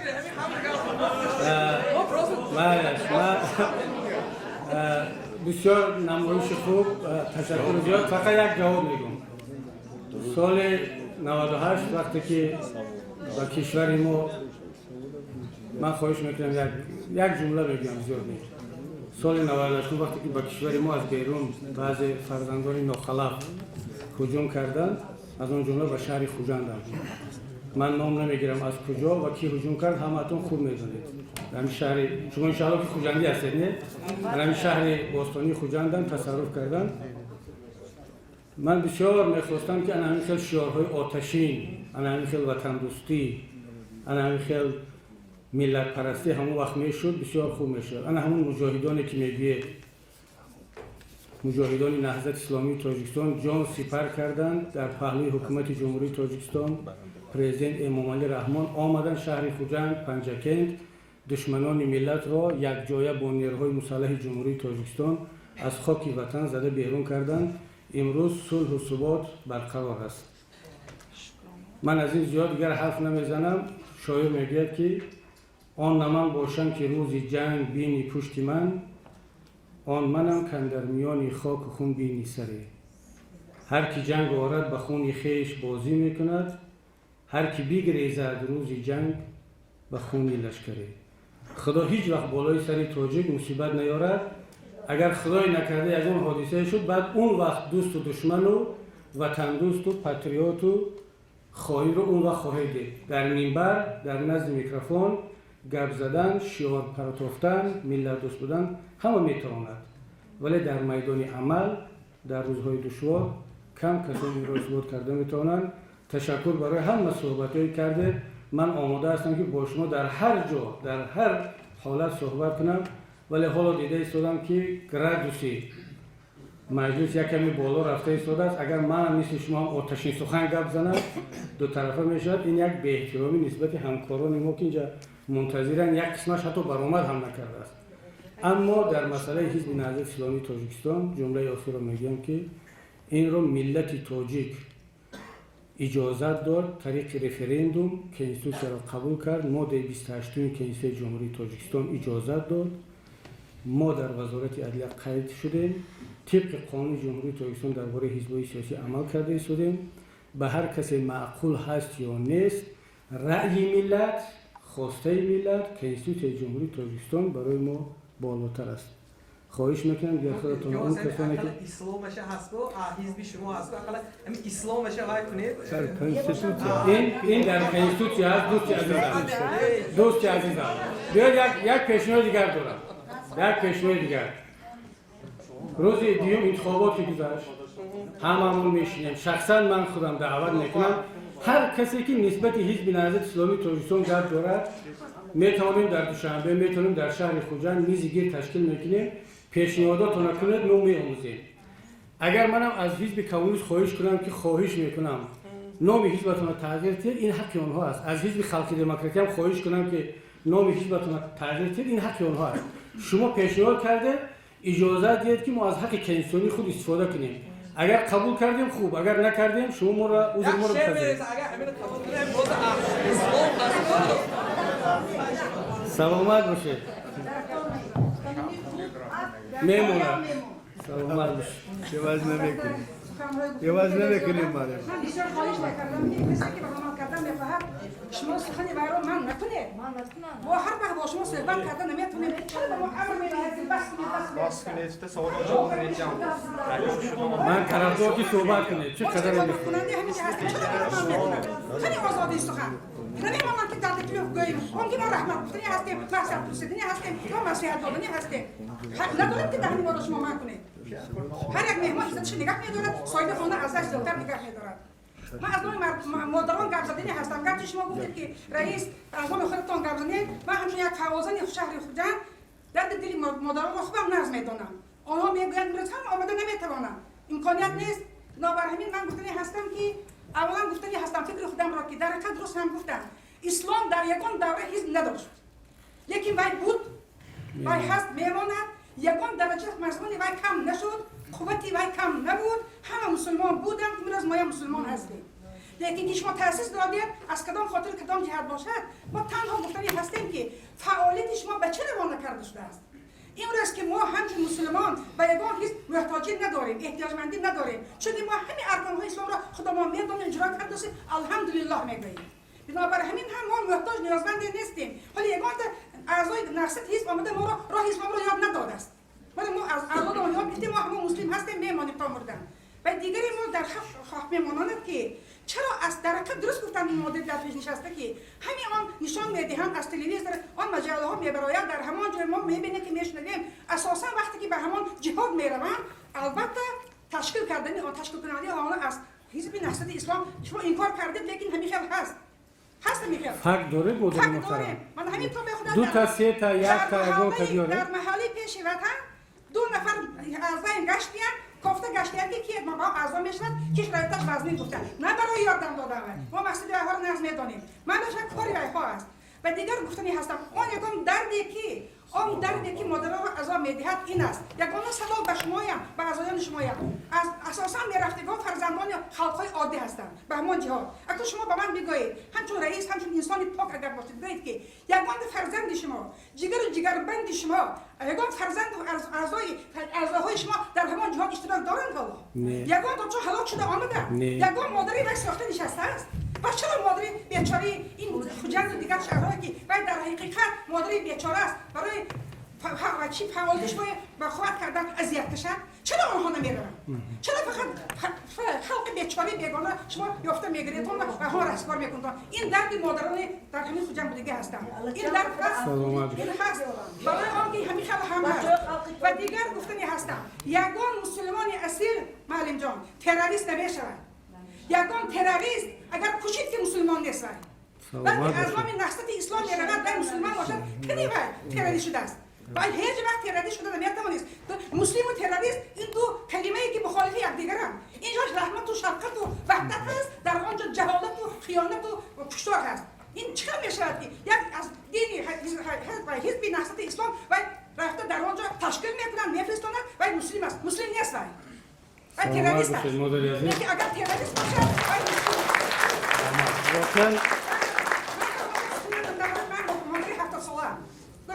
من برای ساخته کار میزنم و دیگر وقتی که در کل مکتوبی کشاندی استودنت‌ها برآمد دانشجویان ما من هم خوانده بودم و انتظار بودیم که یگان جواب نیکی میآید. جواب نداده لیکن با تحقیرم شد. حالا من باوری سخت باوری دارم که حاضر به من که حقدار هستم به من ممکن تحقیرم میشه تعقیبم میشه از طرف اعضای شما. من نمیترسم چون یگانم که خود زندگی عکسی مبارزه است. در مبارزه البته یکی حاکم دیگری محکوم میشود لیکن ما محکوم شدن نمیخواهیم. بسیار میخواهم که در باره این فکر کنید چون فعالیت شما رو ما نفهمیدی صادق آدمکشی و جهاد و دیگر فعالیت بهترینی که برای آب دیدی مادر نریزت نیست است. من 8 حزب نشستی تا من به شما سوال میدم از برای کدام فعالیت کدام حزب اشک چشم مادر تاجر ریخته بود؟ ولی ما دعوا نکردیم صادق. همه اشک مادر امروزی ما از قفای فعالیت حزب نهضت اسلام که باید فعالیت خودش مضمونش رو نمیدانند. اینا برای زینهار میکردن. فعالیت اگر برای راست باشد اینا رو دادن گرفت. اگر راست نباشد و به منفی مادران خلق نباشد خواهش میکردم که قطع کنید و فایده شما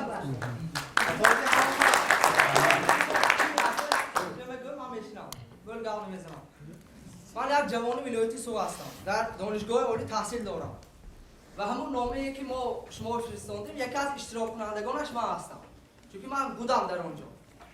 حالا شما این دوستی من گفتید که در یگان هفته‌نامه تاجیکستان نوشتگین من یگان گپ گفتگیم نگفتید. نه من هفته‌نامه تاجیکستان اگه تاجیکستان گزیت هفته‌نامه همش اگه یک خیلی ممکن خطری باشه. در آنجا من با چشم خود دیدم که اونجا نوشته که من اون همون مکتوبی که جوانان ولایت سوق و من فرستاده بودم من با شهر خوجام میروم و با اونها بحث میکنم.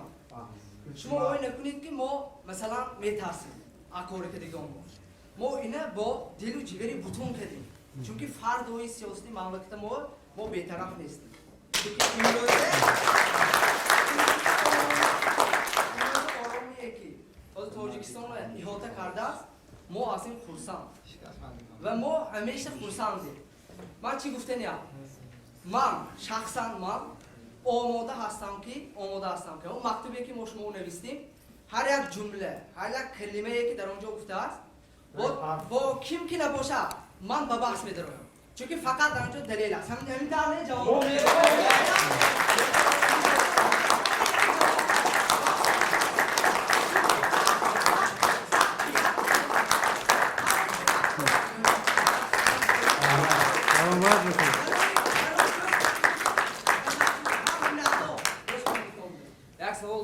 شما گفتید که هر یک شخص میتواند خود رو با رئیس شهر باشد خب با دیگر کس برابر کنه یعنی که همه حقوق برابر دارن.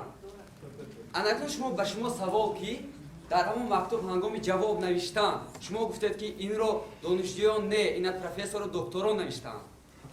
پس اکنون به گپ خود جواب دید ما حقوق برابر با همون پروفسور و دکتران ما خود رو با انمون خود برابر کرده انمون مکتوب با دانش خود نوشتیم با شما لیکن شما سلامت باشید. من بسیار خوشحال اگر با دانش خود نوشته باشید فقط جمله من خواهش میکنم گوش کنید لیکن شما مویه ادسینید نکردید. نه شما غلط کردید غلط فهمیدید. نه اینا دانشجویان نوشتگیش نه اینا پروفسور و دکتران نوشته. نه شما اشتباه فهمیدن. من یک چیز میگم دوستان جوان اشتباه همون وقتی شما مکتوب از نام 8000 انا همون رو میگویم من همین جمله رو میگم با شما دوام کرد. وقتی که از نام 8000 دانشجوی شهر خوجند مکتوب آمد من مکتوب خواندم عین زمان همین خیلی مکتوب با همین مضمون فقط با جمله دیگر از اکادمی علم ها آمد. یک دانشمند بسیار خوب ظفر میرزویان مکتوب نوشت به ما با همین مضمون. چندین نفرهای دیگر با همین مضمون در یک وقت در دوام یک ماه به من مکتوب نوشتند. وقتی که گفتن که درباره نامه دانشجویان چی میگید، من گفتم که عیناً همیشه نامه رو دانشمندان دیگر و عالمان و استادان اکادمی علم ها نوشتن به من. اینجا شاید اشتباه فهمیدن یا اشتباه دادن که یا همین نامه رو نوشته باشن. من خواهش میکنم و من پیشنهاد کردم که خودم نیتی به شهر خوزر رفتن دارم برای صحبت با دانشجویان دانشگاه خوزر. گوش کنید آمده. حالا این دانشگاه هست این سوال دادن. چی به سوالای این به پورا جواب دادگیتون؟ نه من جواب شما خود را با سواد حساب کرده؟ ما را کی گفت که من جواب نمیکنم؟ به سواد ما را حساب کرده؟ نه انا همین روز ما به شما سوال میگیم. الکای سوال داده. برای چی به سوالای ما پورا جواب نمیدید؟ کی گفت پورا جواب ندادم؟ وقتی که من شروع کردم عذر میخوام. رئیس کننده گفتن که با جواب شما قناعتمند نیست. بسیار خوب از من سوالش رو کردم من جواب میکنم. من فکر کردم که جواب دادم به سوال. یک ساعت لکس خون این با شما به گوش شما نرسید. یک ساعت برای چی باید لکس خونه؟ سوال باید کرد. سوال دو. همه انا اون لکسی که خون همش سوال بود. ما میخوایم سوال اولین از این که آیا ملت رو دوست می‌دارید گفتن که حیوانی.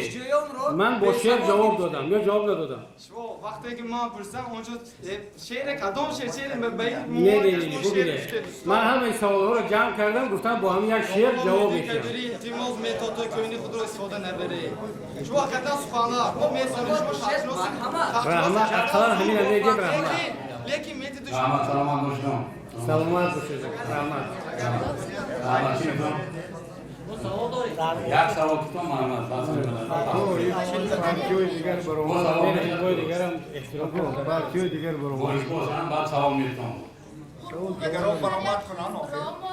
در جامعه حاضره از اعضایان آن میبینیم. وقتی که ما به دیگر حزب‌ها نظر میکنیم، اعضایان آنها اشرافانی میباشند که صاحب معلومات عالی میباشند. وقتی که به حزب شما نظر میکنیم، اعضایان شما تنها از زنهای خانه نشین و ملاها میباشند. باز یک سوال من چنین بود که اعضایان حزب شما در گله یک شرف کبود دارند. آیا این خاص اسلام است؟ همین را به من اجازت هست؟ من وقتی که دیدم که سوال‌ها زیاد شد گفتم جمع کنم جواب کنم. دوستان خفه شدن که با سوال‌های ما جواب نمیده. من خواهش میکنم که دیگر به هر سوال مشخص جواب بدم. خواهر گرامی البته شاید معلومات پیشینه داره. اعضایان حزب ما شماره خیلی زیادشون معلومات عالی دارن. از 50 عضو ریاست حزب نهضت اسلامی تاجیکستان تنها 2 نفر معلومات عالی ندارند. باقی همه معلومات عالی دارند. درست است که اکثر جوانان و اعضایان حزب نهضت اسلامی تاجیکستان در منصب‌ها یا جای‌های کاری رسمی کار نمی‌کنند برای که مشکلی دارن برای وارد کار شدن. من بسیار خواهش می‌کردم که شما با همون همسین‌های خودتون کمک کنید که ویا هم جای کار پیدا کنند، همراه شما باشن. این خوب میشه، دوستی میکنید، همراه میباشید.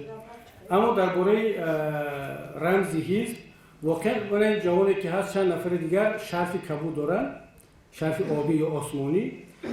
این تجربه بین المللی است. همه حزب و حرکت‌های جهانی گروه‌ها یک رنگی رو، یک رمزی رو انتخاب میکنند که از دیگران فرق کنند. مثلا رمز حزب کمونیست سرخ.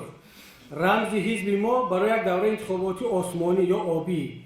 رمز یک حزب دیگر میتواند سبز باشد، زرد باشد. این فقط رمز است که گویا شناسند که این رمز یک حزب است. این در اسلام همه رنگ ها قبول است خواهر عزیز.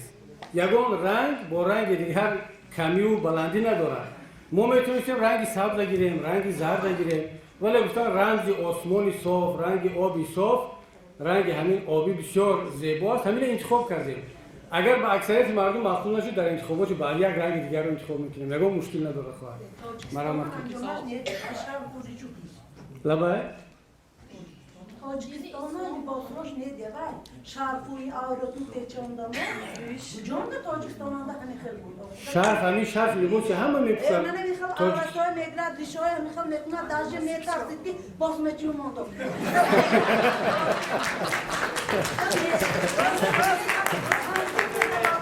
شما از من میترسید؟ نه اگر ببینید بیاید اگه آیسته یاردم کنیم یک دیگر که آیسته قدم به قدم دربار نمیشه مونده شمی کتی پشتم می کجم کجرا رفته در آقا جان بیاید یکدیگر یاردم کنیم قدم به قدم آهسته آهسته همش نه ایرانی شاشونده یادش باشم ایران دربار آخرین سوالات که استقامت کننده شهر اصفهان می باشم. ساکن شهر اصفهان شریفوف نورمان بنابراین برای حزب تروریستی شامل بودن و از آزادی و مدت 17 سال محروم گشتند. من میخواستم که در تاجیکستان امروزی ما تاجیکستانی که حالا گلگوش گفته ایستاده این تروریستی و این جهاد از بین برده شود. برای ما جوانان شرایط فراهم آورده شده است. ما میخواهیم که صاحب معلوماتی بلند باشیم. دولتی ما پیش رفته باشد. ما تنها همین را میخواهیم. ما هم این یک تا سوال تو تیز کنی که دیگه ایست باید شیلی کن یک در شیلی کن التماس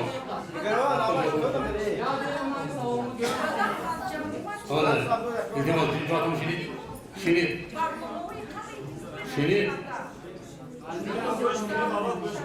معمولی وقتی اته سوالات که همه آخری سوالات که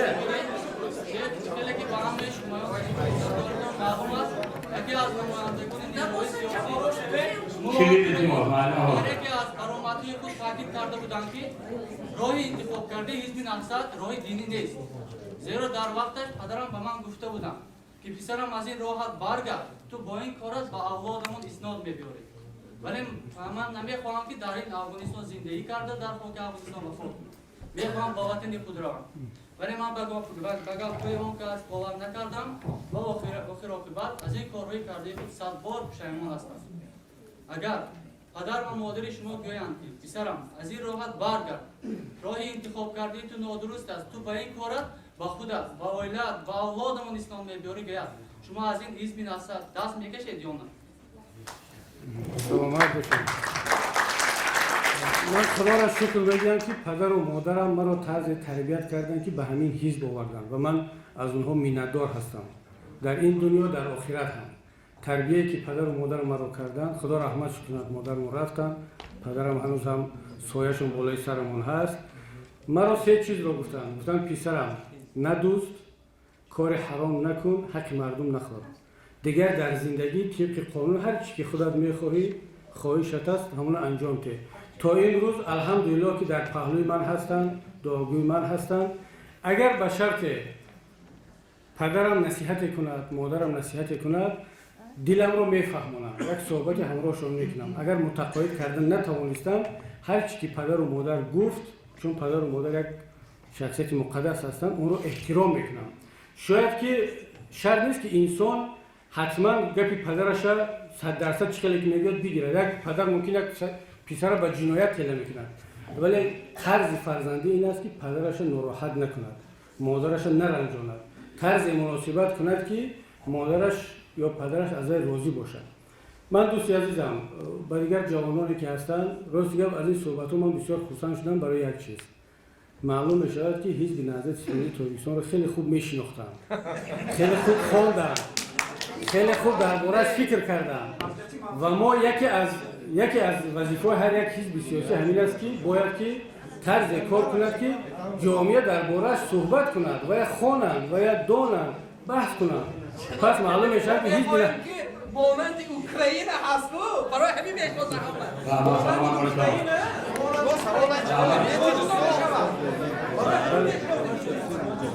و من بسیار خرسندم که حزب نهضت اسلامی تاجیکستان تقریبا به هدفش رسیده است. یعنی مردم درباره‌اش گپ میزنند صحبت میکنند.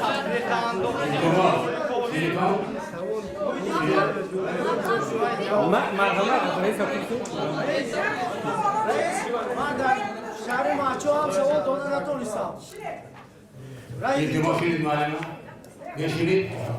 فردوس حاجیف هستم. یکی از جوانانی که برای پیشرفت کشور عزیزمان بی‌طرف نیستم. چه خیلی که برادر عزیز گفتن اینجا آمدیم که تقدیر 5 ساله آینده ما حل شده است. ما برای چی فکر ما نگوییم؟ حسیتون کیم چی کنیتون؟ ما فکر ما میگیم ما چون که بی‌طرف نیستیم. یا ما بی‌طرف شدیم سوالای نهار فهمیدیم چی شد. با جوانای دانشگاه خوب بی‌طرف نیستیم. ما بودید.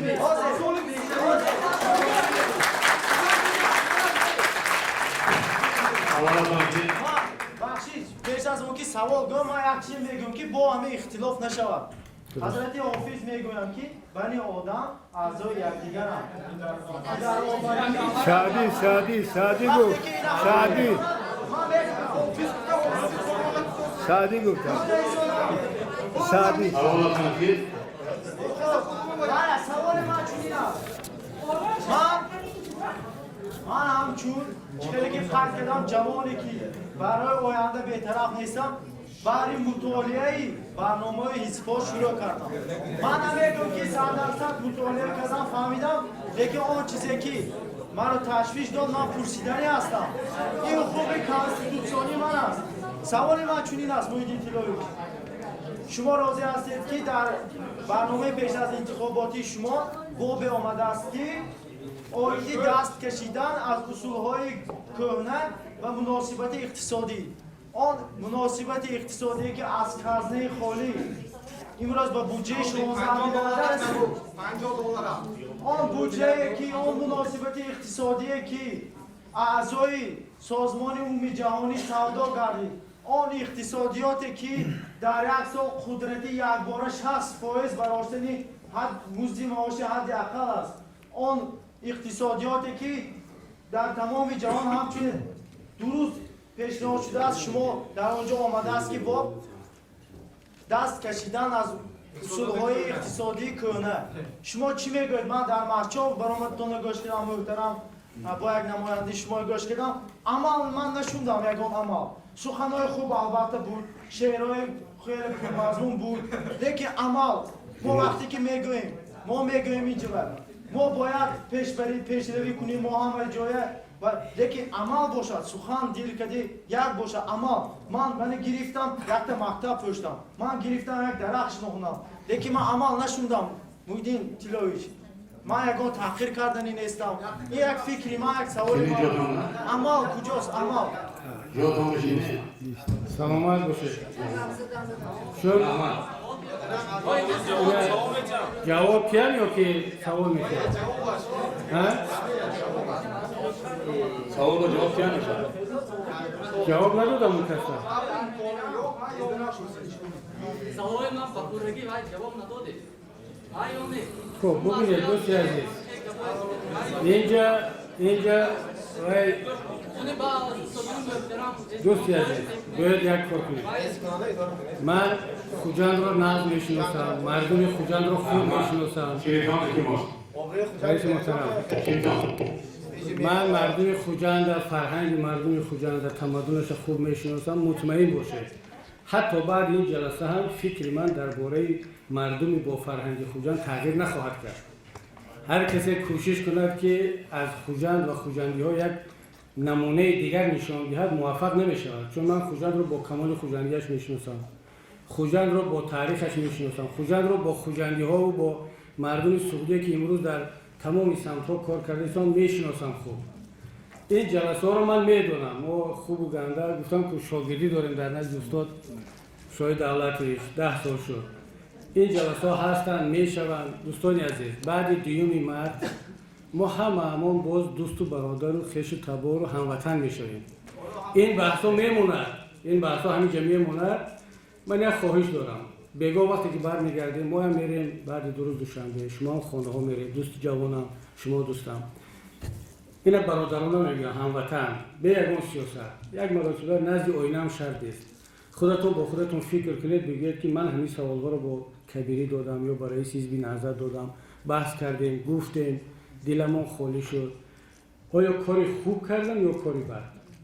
همین یک از خودتون از روی وجدان سوال کرد. منم رفتارهای خودم رفته گپامو باز فکر میکنم که جوانان سوال بودن، من تا قدر امکان کوشش کردم که جواب بدم. آیا جواب داده توانستم نتوانستم، کاری خوب شد بد شد، ولی فراموش نکنید که بعد دیوم مرد همه چیز به جای اولش برمیگردد کبیری باز همون کبیری است، نهضت همون نهضت، شما همون دانشجو، خوجند همون خوجند، ما همه برادر و هموطن هستیم. به فکر من همین خیر است، دیگر از این بیشتر نمیشه.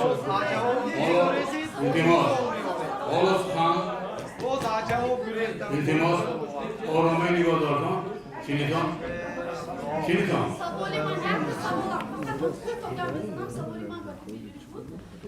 من فهمیدم که مبلغ گذاری حزب نهضت اسلام را خارجیان به دوش خود گرفته و در این باره در رسانه‌های اخبار ایشانی سراج‌الدین در این باره خیلی تمیز خونه تصدیق کرده.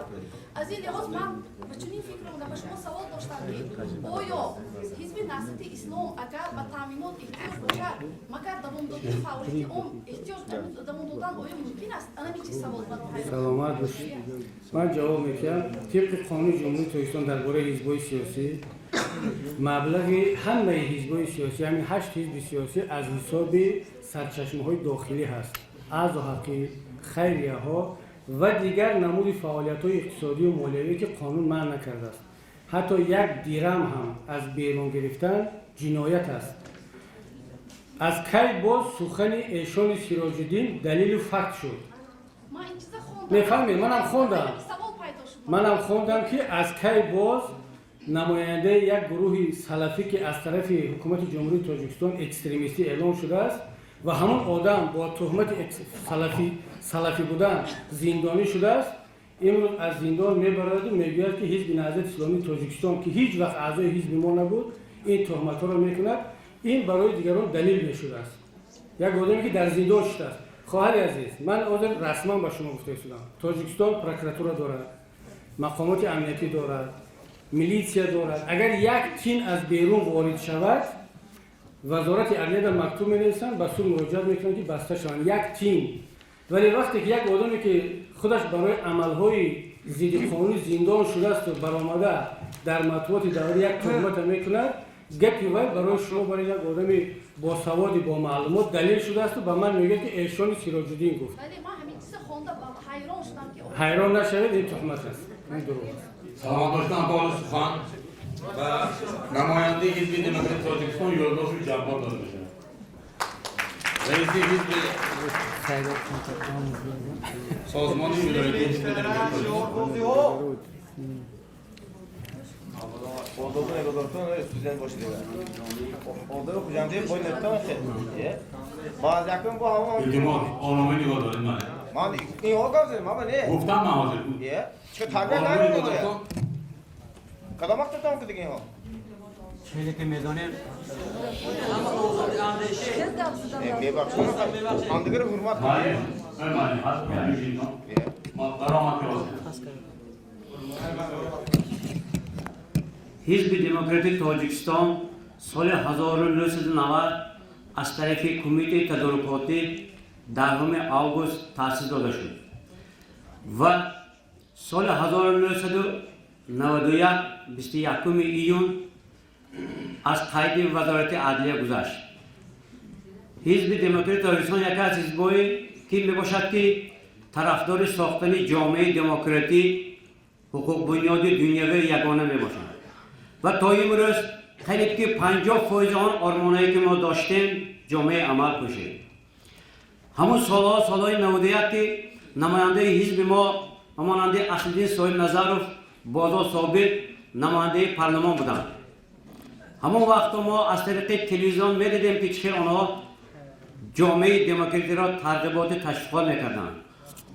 ما حزب دموکرات تاجیکستان طرفدار استقلالیت تاجیکستان بود و ما از این خیلی خرسند هستیم که ما امروز در تاجیکستان آزاد زندگی میکنیم. و بعد جنگ شهروندی در داخل حزب ما کمتر یک گرفتاری نشد و بعد از آن سال 2012 از طرف رئیس حزب ما سید جعفر اسمانوف که همه اعضایان حزب را متحد کرده و رئیس حزب انتخاب شد، از طرف وکیلان دستگیری شد و تا امروز برابر آن کس ما فعالیت می‌کنیم. من گفته هستم که آن جامعه دموکراتی که ما اردو داشتیم آهسته باشد هم جامعه عمل پوشیده شده است و ما هیچ وقت از این جامعه دموکراتی دست نمیکشیم، چون که سالهای 90 وقتی که ما جوان بودیم ما عقیده داشتیم و از عقیده ما تا امروز نگشتیم و جوانان امروز باید به حزب‌های دیگر شامل شوند، جانبدار جامعه دموکراتی را دستگیری نمایند. و من کمتر درباره برنامه حزبمان در ساحه حیات اجتماعی خوانده می‌دهم. پس کردن کمیزایتی و بیکاری در اساس افزون نمودن استحصالات، رشد صاحبکاری خرد میانه بنیاد جایهای کاری راودی، بهتر نمودن شرایط اندازبندی در اساس موازنت منفعت‌های دولت، جامعه و شهروندان، وسعت‌دهی مبلغ‌گذاری برنامه‌های اجتماعی و بلند برداشتن مسئولیت اجتماعی کارفرمایان، یاری به اشخاص علاهیده و طبقه‌های ضررپذیری اجتماعی، شهروندان کمبزاعت، نفقه خوران، عائله‌های سه فرزند، میوبان، مادران، تنها شخصان بی‌سرابان. تدریجاً زیاد نمودن مزد کاری مؤسسه‌های بودجه‌ای، بلند برداشتن و اندکساسیون کنونی نفقه و یاردمی‌ها، دوره به دوره نمودن سطح سبد استعمال اهالی، برقرار نمودن قابلیت مهنتی شخصان امکانات‌های محدود جسمانی داشته از لحاظ طبی، اجتماعی و کسبی، هوسمندگردانی و دستگیری فعالیت احسانکارانه به طبقه‌های وسیع عامه دست بودن یاری طبی رایگان، جاری نمودن سهولت‌های طبی، مبلغ‌گذاری سزاوار به ساحه تندرستی، پرزور کردن چاره‌های پیشگیری و تشکل طرز حیات سالم، مکمل گردانی بعضی معیار حقوقی سیستم تندرستی. لیکن همه مهمش همین است که اصلاحات باید در محبوسخانه‌ها باشد، برای آنکه بسیار جوانان دست به جنایت میزنند لیکن در محبسخانه‌ها آرامانه زندگی کرده میگردند و آنها در محبسخانه‌ها باید آنجا با محبوسان باید آموزاندن هنرهای را یاد دادن دکورد، چون که آنها در آنجا کار کنند، معاش گیرند و عائله‌شان را خورانند. در آخر گفتنی هستم که انتخابات این برای همه حزب‌های سیاسی ایده است. ما سالهای طولانی انتظار می‌شویم که کی انتخابات میشد و ما با برنامه خود مردم را ترغیبات میکنیم و به صف حزبمان دعوت می‌نماییم و جانبدار خود ما آواز دهیم. حزب دموکراتی تاجیکستان 4 نفر به طریق رویخط پیشنهاد شدند: اسمانوف سید جعفر رئیس حزب دموکراتی تاجیکستان، خالق محمود جان معاون رئیس حزب، زیازاده تبرعلی معاون اول رئیس حزب، کاملزاده احمد شاه معاون رئیس حزب. از شما خواهش می‌نمودم که اگر جانبدار حزب باشید روی خط 2 این حزب دموکراتی تاجیکستان میباشد، خواهید که جامعه ما جامعه دموکراتی باشد، جامعه شهروندی برقرار شود و طرفدار حزب دموکراتی تاجیکستان آواز دهید. تشکر. Agrovit Tojikistan Latifzoda Rustam, Reis Hizb Agrovit Tojikistan.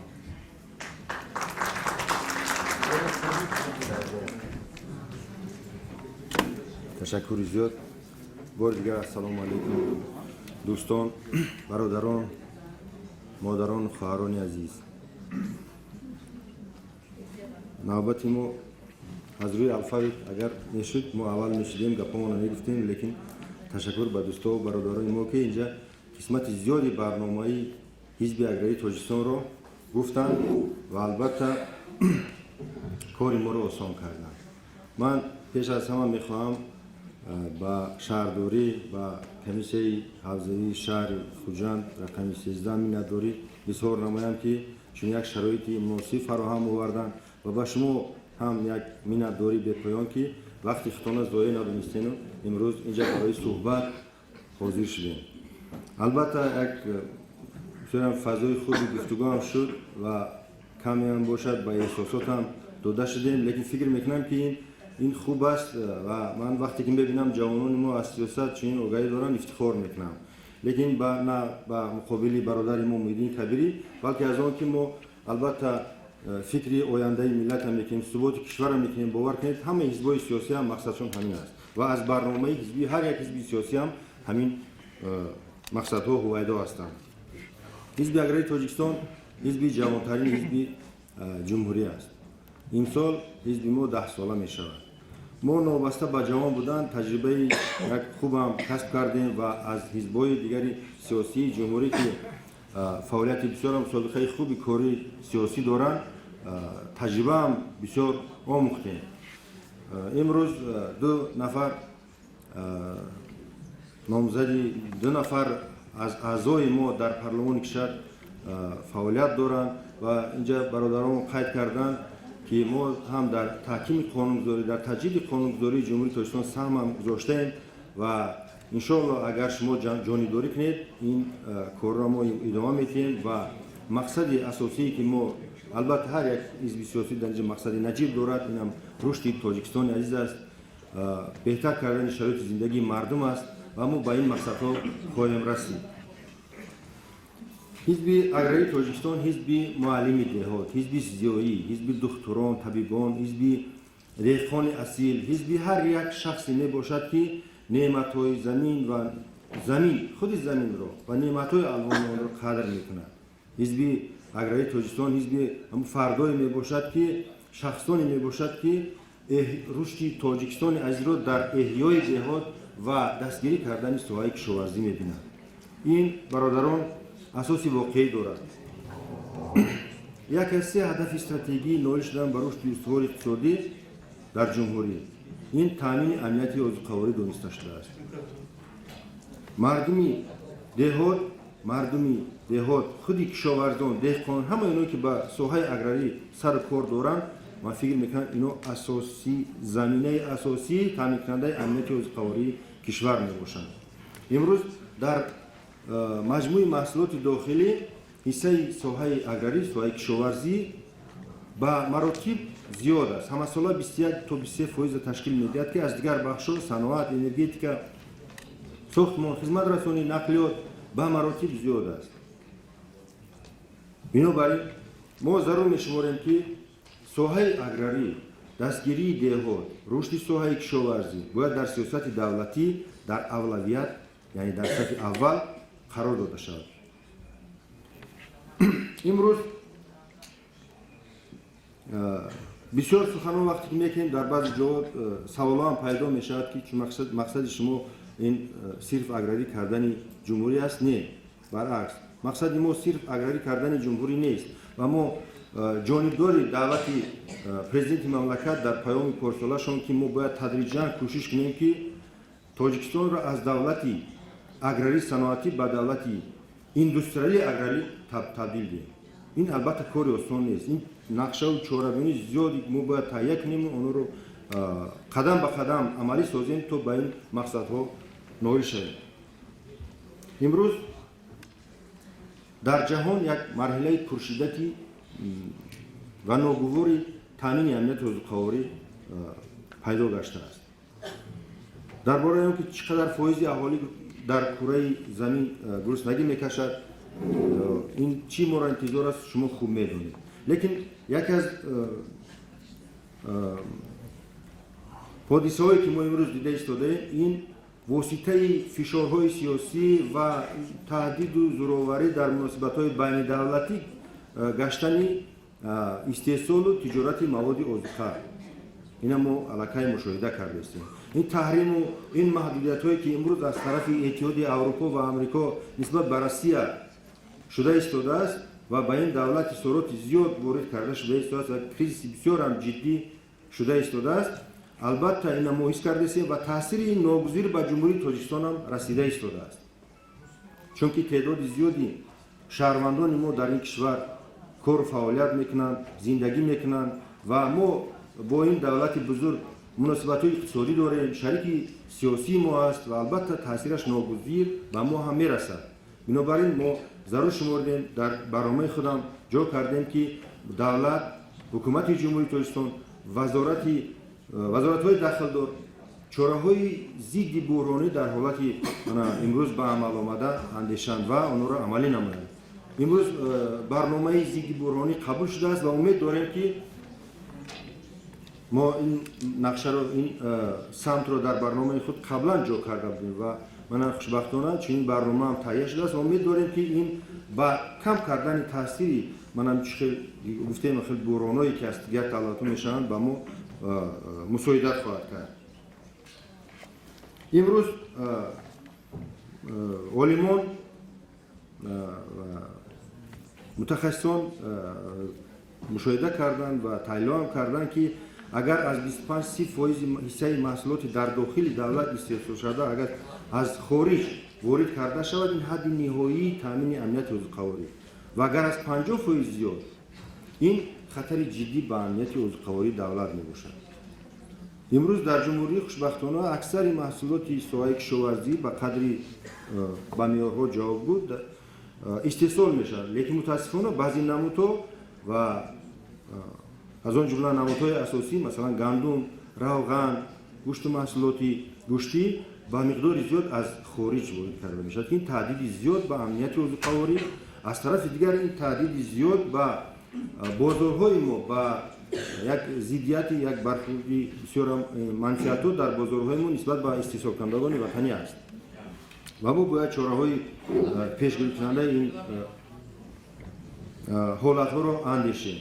برنامه مفصل است، اون از 7 قسم عبارت است و سمت‌های گوناگون عمده حیاتی جامعه را امروز در بر میگیرد. ما مسائل مناسبت‌های بین‌المللی، امنیت، سیاست اگراری، مسائل معنویات، اجتماعیات، حفظ عائله، مادر، کودک و سیاست جوانان را در برنامه خود نقشه‌گذاری کردیم و آن در شکل کتابچه، در شکل آویزه‌ها نشر شده است. در روزنامه ما مهرگان این با تعداد زیاد نشر شده است. ما با تکرارا با نشر میکنیم و البته به سهم شما شاید بعضیاتون از آن شناس باشین با میرسونیم. من یک چیز دیگر را میخوام قید کنم که امروز یک مسئله که مهم اینا همه شما میدونید، کشاورزا با بخصوص میدونند، این ثمره‌ناکی استحصال محصولات ساحه کشاورزی میباشد که این اگر در قیاس با دیگر دولت‌ها گیریم یک اندیشیدن چاره‌های تأخیرناپذیر رو تقاضا دارد. امروز یک دهقان تاجیک برای 3-4 نفر محصولات غذایی استحصال میکند، در حالی که در دیگر دولت‌ها برای مثال هم آوردن ممکن است، چون که مثلا اسرائیل تا 100 نفر یک دهقان، یک فرمری این دولت 100 همشهری خودش به مواد آذوقه تامین کرده میتواند، یا که دیگر دولت مثلا امریکا تا 80 من خیتای یا که روسیه با شماره زیادی یک فرم شماره زیادی هموطن خود را مواد آذوقه تامین کرده میتواند. ولی امروز برای این دستگیری دهقانی تاجیک بسیار هم ضرور است. کارهای زیادی در سالهای اخیر انجام داده شدند، سلسله تدبیرهای بسیار هم است که برای ساحه مساعدت کردند و البته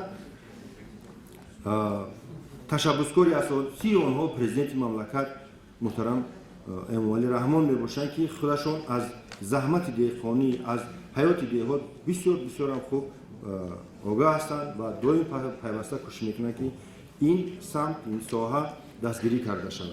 در ساحه زیاده از 150 برنامه طراحی شده است. برنامه‌ها، نقشه‌های چاره‌بینی، کانسپسی‌ها که البته بر رشد ساحه وابسته شدند، روانه شدند. لیکن امروز این ساحه بازم یک نظر نو، دستگیری جدی رو تقاضا دارد.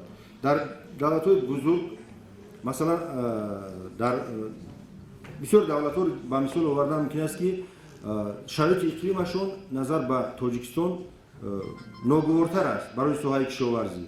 کانادا، شویتسیا، فنلاندیا دولت‌ها هستند که ساحه کشاورزی در آنها بسیار خوب ترقی کرده است و این دولت‌ها صادرکننده مواد آذوقه‌واری به قریب در تمام جهان میباشند. این چی است؟ از چی هستیم؟ از مساعدت پولی، از دستگیری دولتی ساحه کشاورزی. در آمریکا این کار از سال 20 عصر گذشته آغاز شده بود و مثلا در 15 سال اخیر برای دستگیری ساحه کشاورزی تا $1 تریلیون صرف کرده شده است و برای دولت ما هم مشکلات مالیوی نباید صد راه دستگیری ساحه گردد. تنها در صورت مساعدت پولی و بنفشه گرفتن عملی کردن دیگر چراهایی که برای رشد سوها مساعدت میکنن ما میتوانیم که سوها را زینه به زینه پیش بریم و اون مقصدهایی که در پیش گذاشته ایم یکی از هدفهای استراتژیکی که من گفتم امنیت قومی دولت که یک جزئی امنیت ملی میباشد با اون نویل گردیم. البته مسائل زیادی هستند در برنامه ما فرصت دیگر هم دارم یک دقیقه باشد. تشکر. من درباره مسئله های زمین و مسئله های گیدروانرژی که برادر با قید کردم گفتنی هستند و میخواهم که ما هر یکی ما باید درک کنیم که امروز در جمهوری ما تعدادی مساحت زمین آبی گشنده به شهروندی کشور روز به روز پس می شود. یعنی تندنسی از خود کردن زمین های آبی نسبت به افزایش اهالی پس است که این نشان داده در آسیای مرکزی اصلا پسترین می باشد. بنابراین ما امکانات کلان داریم تا یکنیم از این زیادتر میلیون گکتار زمین ما امکانات داریم که آبیاری کنیم. متاسفانه امروز 750,000 گکتار و از یک طرف ما باید ثمرناکی استفاده زمین ها رو بلند برداریم دیدیم که زمین های نو را از خود کنیم. ذخیره بوی آبی برای آبیاری کردن زمین ها داریم. ذخیره بوی گیدروانرژی داریم که از اون فقط امروز 3% ما استفاده برده است. ما باید رشد کنیم و برنامه‌های حکومت جمهوری تاجیکستان که در این ساحه هستند برای هم بنیادی نیروهای خرد و میانه و بزرگ و هم استفاده دیگر نمود انرژی از جمله انرژی برقرار آمده اینو پورا دستگیری میکنیم و این مسئله در برنامه ما هستند.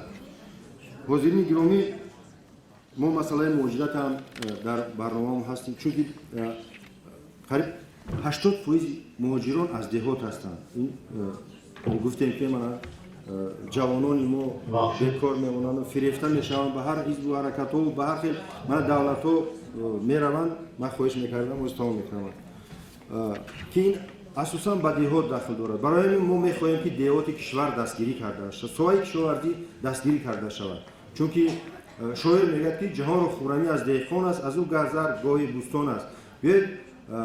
البته اینجا برنامه خوب بسیار هستند و هر کدومی که وقتی که پیغام میره در کابینه آوازی همین مردی دهقان هم مردمی کشاورز هم فراموش نکنید چون که همه ما اصل ما از همون دهات هستند خویش تباران هستند فرزندان برادران هستند اینجا ما را فراموش نکنید و به طرفداری حزب اگرای تاجیکستان که رقم 1 است در روی خط آواز دهید.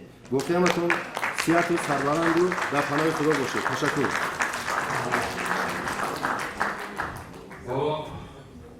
خواندن نماینده اصلی سیاست جمهوری تاجیکستان جناب رحمت‌الله آمینی رئیس حزب سیاست جمهوری تاجیکستان.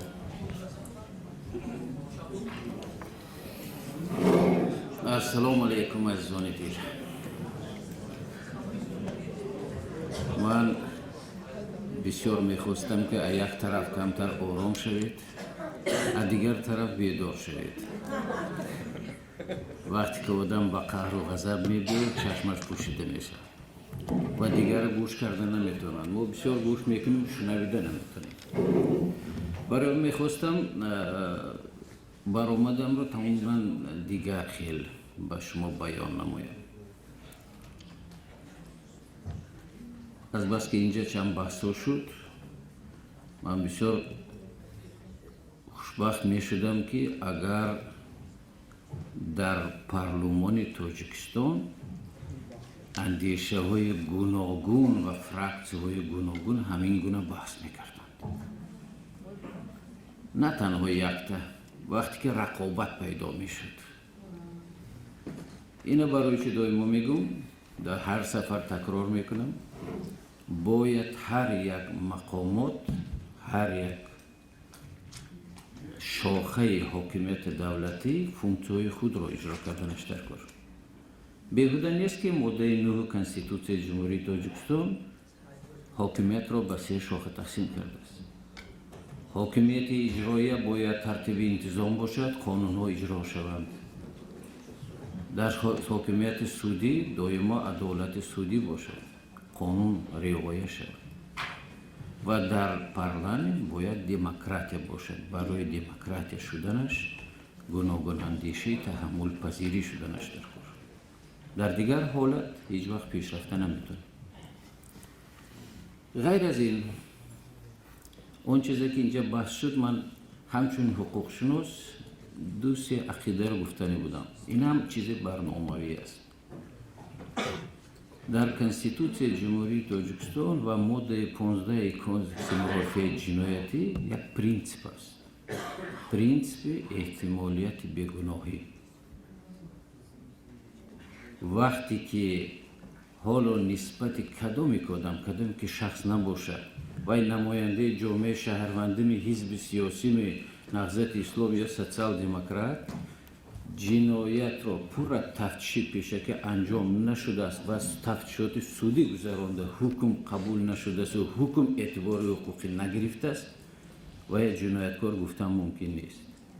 و از دیگر طرف یگان مقامات تفتیشات پیشکی این کمیته امنیت میشد اگنتی میشد از تلویزیون درباره این مثال اعلام کردن یا و جنایتکار حساب کردن این غیر امکان است.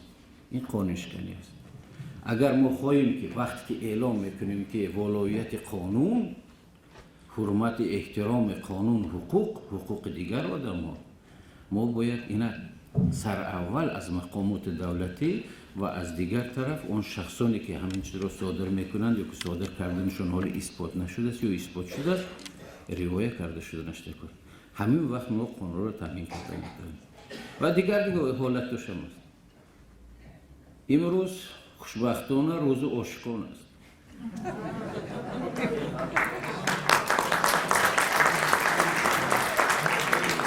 غیر از این من بسیار حس کردم که البته حزب سوسیال دموکراتی تاجیکستان برای مردم ولایت سوح یا خوجند تا اون درجه معرفی کردن نشده است مثل حزب نهضت اسلامی تاجیکستان.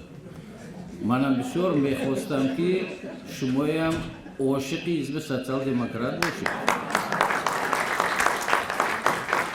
اکنون بیایید بیوسته به برنامه گذاریم. برنامه حزب سوسیال دموکرات تاجیکستان پورا فرق کننده می باشه. برای چون من میگویم که پورا فرق کننده. هر یک حزب سیاسی برنامه عمومی دارد درباره همه پرابلمایی که در جامعه هست سمت جمعیتی و دولتی. لیکن مسئله امروزه این مسئله پارلمانت است. انتخابات پارلمان و دیگر مقامات نمایندگی یعنی برنامه مخصوص شدنش در کار. وقتی که برنامه مخصوص می شود این برنامه البته بسیار وسیع است و حزب سوسیال دموکرات تاجیکستان غیر از برنامه با پلتفرم خود را فشرده این برنامه را پیشنهاد میکند که تقسیم کرده. لیکن ما درباره اقتصادیات، اجتماعیات یا که انرژتیک یا که جوانان یا که زنان یا که دیگر چیز در علاهیدگی صحبت نمی کنیم در این برنامه. برای چی که این پرابلم حاکمیت اجرایی است. این حکومت عمل میگرداند و اجرا میکند. کار اساسی پارلمان این در حقیقت برقرار کردن ماهیتاً برقرار کردن سیاست قانونگذاری است. اگر ما در حقیقت سیاست قانونگذاری به عمل آورده توانیم در اون وقت همه سمت‌های حیات جمعیتی و دولتی اداره دولتی و ساخته شدن تشکل یافتن جمعیت گرجدنی یا که شهروندی به عمل می‌آید. نباشد نی. برای همین برنامه فشرده برنامه ما از یک قسم عبارت است.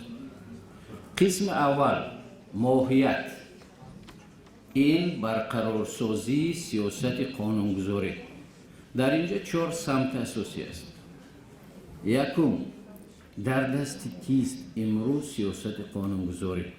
سوبیکت قانونگذاری چگونه تنظیم شدنش در کار که ماده 58 کنستیتوسیون جمهوری تاجیکستان در اساس وی این تشبث از لایحه سازی و تا به عمل آوردن و نظارت از بالای اجرای قانون ها چگونه و از جانب کی عملی گرداشتنش نشده کار. اگر این چیز را ما جابجا کرده توانیم ما سیاست وکیل مجلس نمایندگان نشستیم. لیکن امروز سیاست قانونگذاری در دست پارلمان تاجیکستان نیست. در دست حاکمیت اجرایی است. و از نگاه قانونگذاری کمتر این نادرست تشکیل کرده شده است. همه درست کردن در کار، همه اصلاح کردن در کار.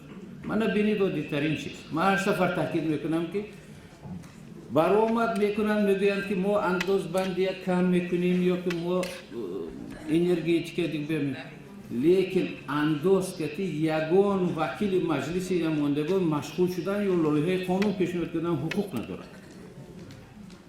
خیلی باید انتخاب میشده که وکیل ما این اندازبندی کم میکند وقتی که از روی قانون این وکالت حکومت است. یا که بودجه ترتیب دادن لایحه رو پروژه رو فقط حکومت پیشنهاد کرده میتوند، وکیل پیشنهاد کرده نمیتونه. یعنی این گونه صلاحیت رو درست تقسیم کردن در کار که پارلمان در حقیقت وکالت خود رو صلاحیت خود رو به عمل آورده تواند. این مسئله اول، قسم اول برنامه ما. قسم دومش برای عمل گرداندن سیاست قانونگذاری پارلمان باید ما اولویت‌های مقرر نماییم. اولویت‌ها البته 4 مرحله رو یا 4 عامل رو در بر می‌گیرند. دموکراسی اجتماعی، ما اعلام کردیم دولت رو همچون دولتی نه تنها دموکراتی دنیوی و همچون دولت اجتماعی. انا این چیز رو مکمل ساختن. حاکمیت خلقی رو یا مردمی رو یا مردم سالاری رو ما به میان آوردن اومدن کار. امروز مردم تاجیکستان خصوصا انتخاب کننده از عملی گرداندن حاکمیت دولتی دور است، بسیار دور است. سوم ولایت قانون یا که درست‌ترش بگیم ولایت حقوق، برای که قانون و حقوق این دیگر چیز است. و نهایت چهارم این تامین کردن برابری هر یک انسان و شهروند در نزد قانون و سود. اینا به عمل آوردن ممکن تنها در اساس سیاست قانونگذاری. برای که حاکمیت اجرایی هم مقامات حفظ حقوق هم دیگرش هم تنها در اساس حاکمیت قانونگذاری یا که سیاست قانونگذاری به عمل آورده شده نشده کرد. و سوم مثلا این سمت‌های اساسی عملگردانی سیاست قانونگذاری. انا اینجا گفتم ممکن در ساحه مثال جوانان، زنان و اقتصادیات یا که امنیت انرژتیکی و غیره و غیره. لیکن یک چیز رو ببینیم، من میگویم که پرابلم های جوانان امروز جامعه ما جامعه ایدئولوژی شده است. ما با جای با وحدت اومدن ما تقسیم بندی کرده شدیم، بسیار جهت حتی دشمنتر روش میگیم. البته هر یک حقیقت تلخ است. من از روی حقیقت را گفتن بسیار از جاها ما هم حقوقا محدود می شود یا دیگر. یکی عادی‌ترین مسئله که از آخران 25 سالی که در تاجیکستان ساکن تاجیکستان شهروند تاجیکستان می باشم، از این 23 سالش من حالا یک ماه معاش نگرفته، لیکن راهبری حزب سیاسی است. تامین کرده می توانم برای که مالکیت من مالکیت ذهنی خود تعریفی نباشد. باز در سوال پیدا می شد که حزب سوسیال دموکرات چیکار کرده است یا رئیسش رحمت الله زویروف چیکار کرده است. من یگانجا تعریف نکردم یا که نگفتم این چیزا، لیکن همین چیز را میگم که اگر 1992-94 سال من لایحه الترناتیوی و تشبوسی کنستیتوسیون تاجیکستان را نوشته باشم و چند قانون ها را از نام خودم پیشنهاد کرده باشم، اون وقت نگذشت این چیزا. دیدم که وقتی که از نام خود پیشنهاد میکنی نمیگذره. در دیگر حالت معلوم میشد که دیگر لایحه قانون ها را از جمله قانون درباره سندهای معیاری حقوقی یا ریستر سندها یا که دیگر قانون ها از جمله درباره دین، درباره تشکیلات جمعیتی، درباره حزب‌های سیاسی و غیره زیاده از 40 قانون را من با پارلمان در یک جایگی پیشنهاد کردم و کار کردم با مسئله. غیر از این در ساحه علم یا که دیگر چیز من تنها با شما گفتم میتوانم که اینجا جوانان بسیار هستن. من 42 تا نامزد علم تیار کردم در ساحه حقوق شناسی، 10 تا دکتر علم تیار کردم. لیکن من از این خفا نیستم که اکثریت شاگردای من زاسلوژ یوریست ریسپوبلیک تاجیکستان شدیان لیکن من نشدم. این با گپ نیست. و خدا دادگاه ایسی از که با ما شد خدا شد. داده و نهایت همین چیز را گفتنی بودم که در حزب سوسیال دموکرات تاجیکستان من باید بار میگم مردها جمع شده. ما در حقیقت در عقیده خود استوار هستیم و مردانه حمایه میکنیم. ما یگان منفیت جامعه دولت زید نبر اومدیم. ما تنها در این یا آن حالت خطاگاه از جانب حکومت یا شخصان علاهیده کرده میشد، اینا نشان میدیم و راه اصلاحش هم نشان میدیم. لیکن باید بار میگم که گپ حق تلخ است. هر دایم سون دیگر گپای میزنن. برای همین برای که در پارلمان سیاست قانونگذاری به میان آید، فراکسیون تشکیل شوند، رقابت باشد و در حقیقت پارلمانت ما دموکراتی شفاف و آزادانه عمل کرده تواند، سراول حرکت کنید که یک چند حزبی که مخالف شده میتواند کلمه مخالف را نادرست نفهمید. یگان کار علمی بیز اپانینت حمایه کرده نمی شود. اپانینت نشان میدهد که چگونه کدام سواش اصلاح کردن در کار است. با حزب سوسیال دموکرات تاجیکستان شما خراش ناز میدونید اینجا در اودیتوری شستگی رقم 8 حزب خلق دموکراتی یک قطار بالا بروید رقم 7 این حزب سوسیال دموکرات تاجیکستان با ما آوازی سلامت باشید.